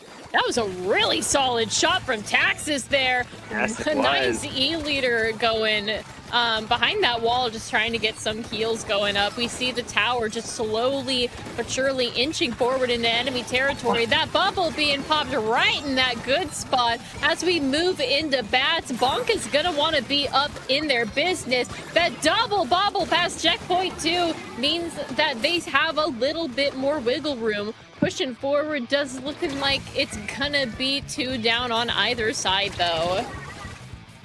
Indeed. That is a very strong push so early in the game, but maybe it's not over. Oh, and they are able to get. It is just Taxes over here trying to select. Bonk is able to get a nice pick before going down 2 down on the. Oh, they still have the tower. Okay. They're just delaying the inevitable. But all the has to do is just defend. They don't have to push if they don't want to. But knowing these two teams are probably going to want to. Yeah, just absolute insanity going on in this match. Filet Mignon going forward with that Kraken to try and get some of that platform area cleared out. We do see the ink vat coming out and not quite obliterating that bubble that stands in their way now, but we're just doing a really solid job of staying alive, and that is what matters in the moment. Stay alive first, take the tower second, move it third. But we see that Bonk is able to get some really solid ground gain here. Moving up to end up going down on FreeFlow Deluxe. It's looking like that The is just really holding solid there. And with such a big lead differential, it's really just looking like... Oh, man. Oh, man. Indeed. Definitely.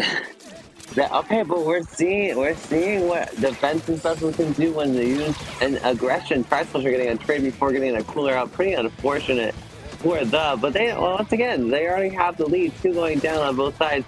Bonk getting pretty adventurous here, getting a nice take on that. Nice take that caught off guard. The Kraken getting a kill through that wall. Oh my god! The exact same way, killing in the trench, but as a collateral. From other leader, oh my goodness, they are finding a way up the aura on the Taxes. Oh my goodness. Good oh lord!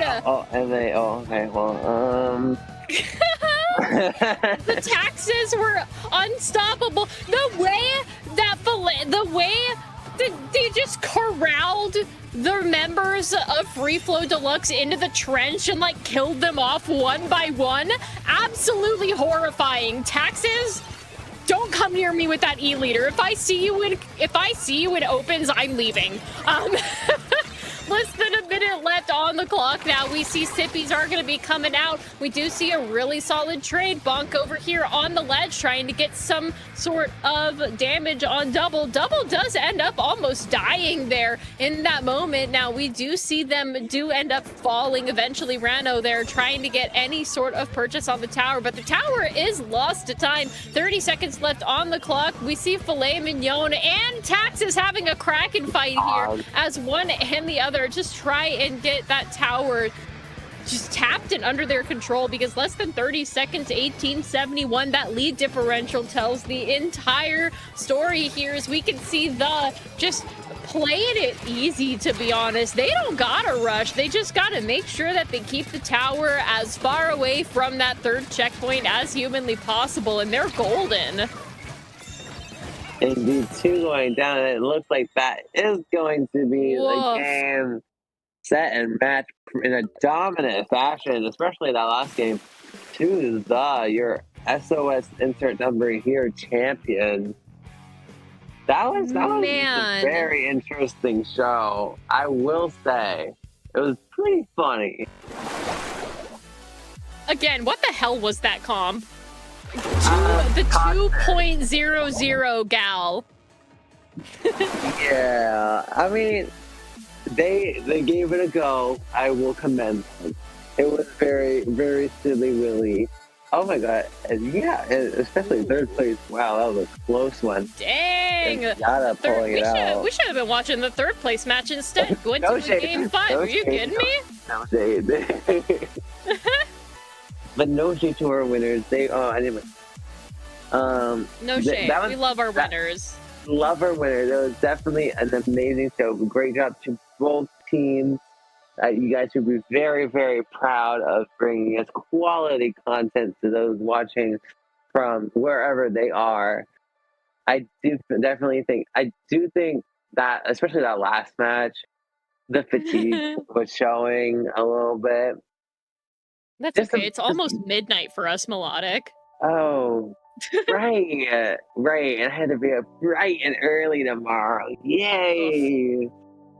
Well, you know what? It was a great bracket. It was a great group set. Great people all around. Congratulations to the winners of SOS number 237.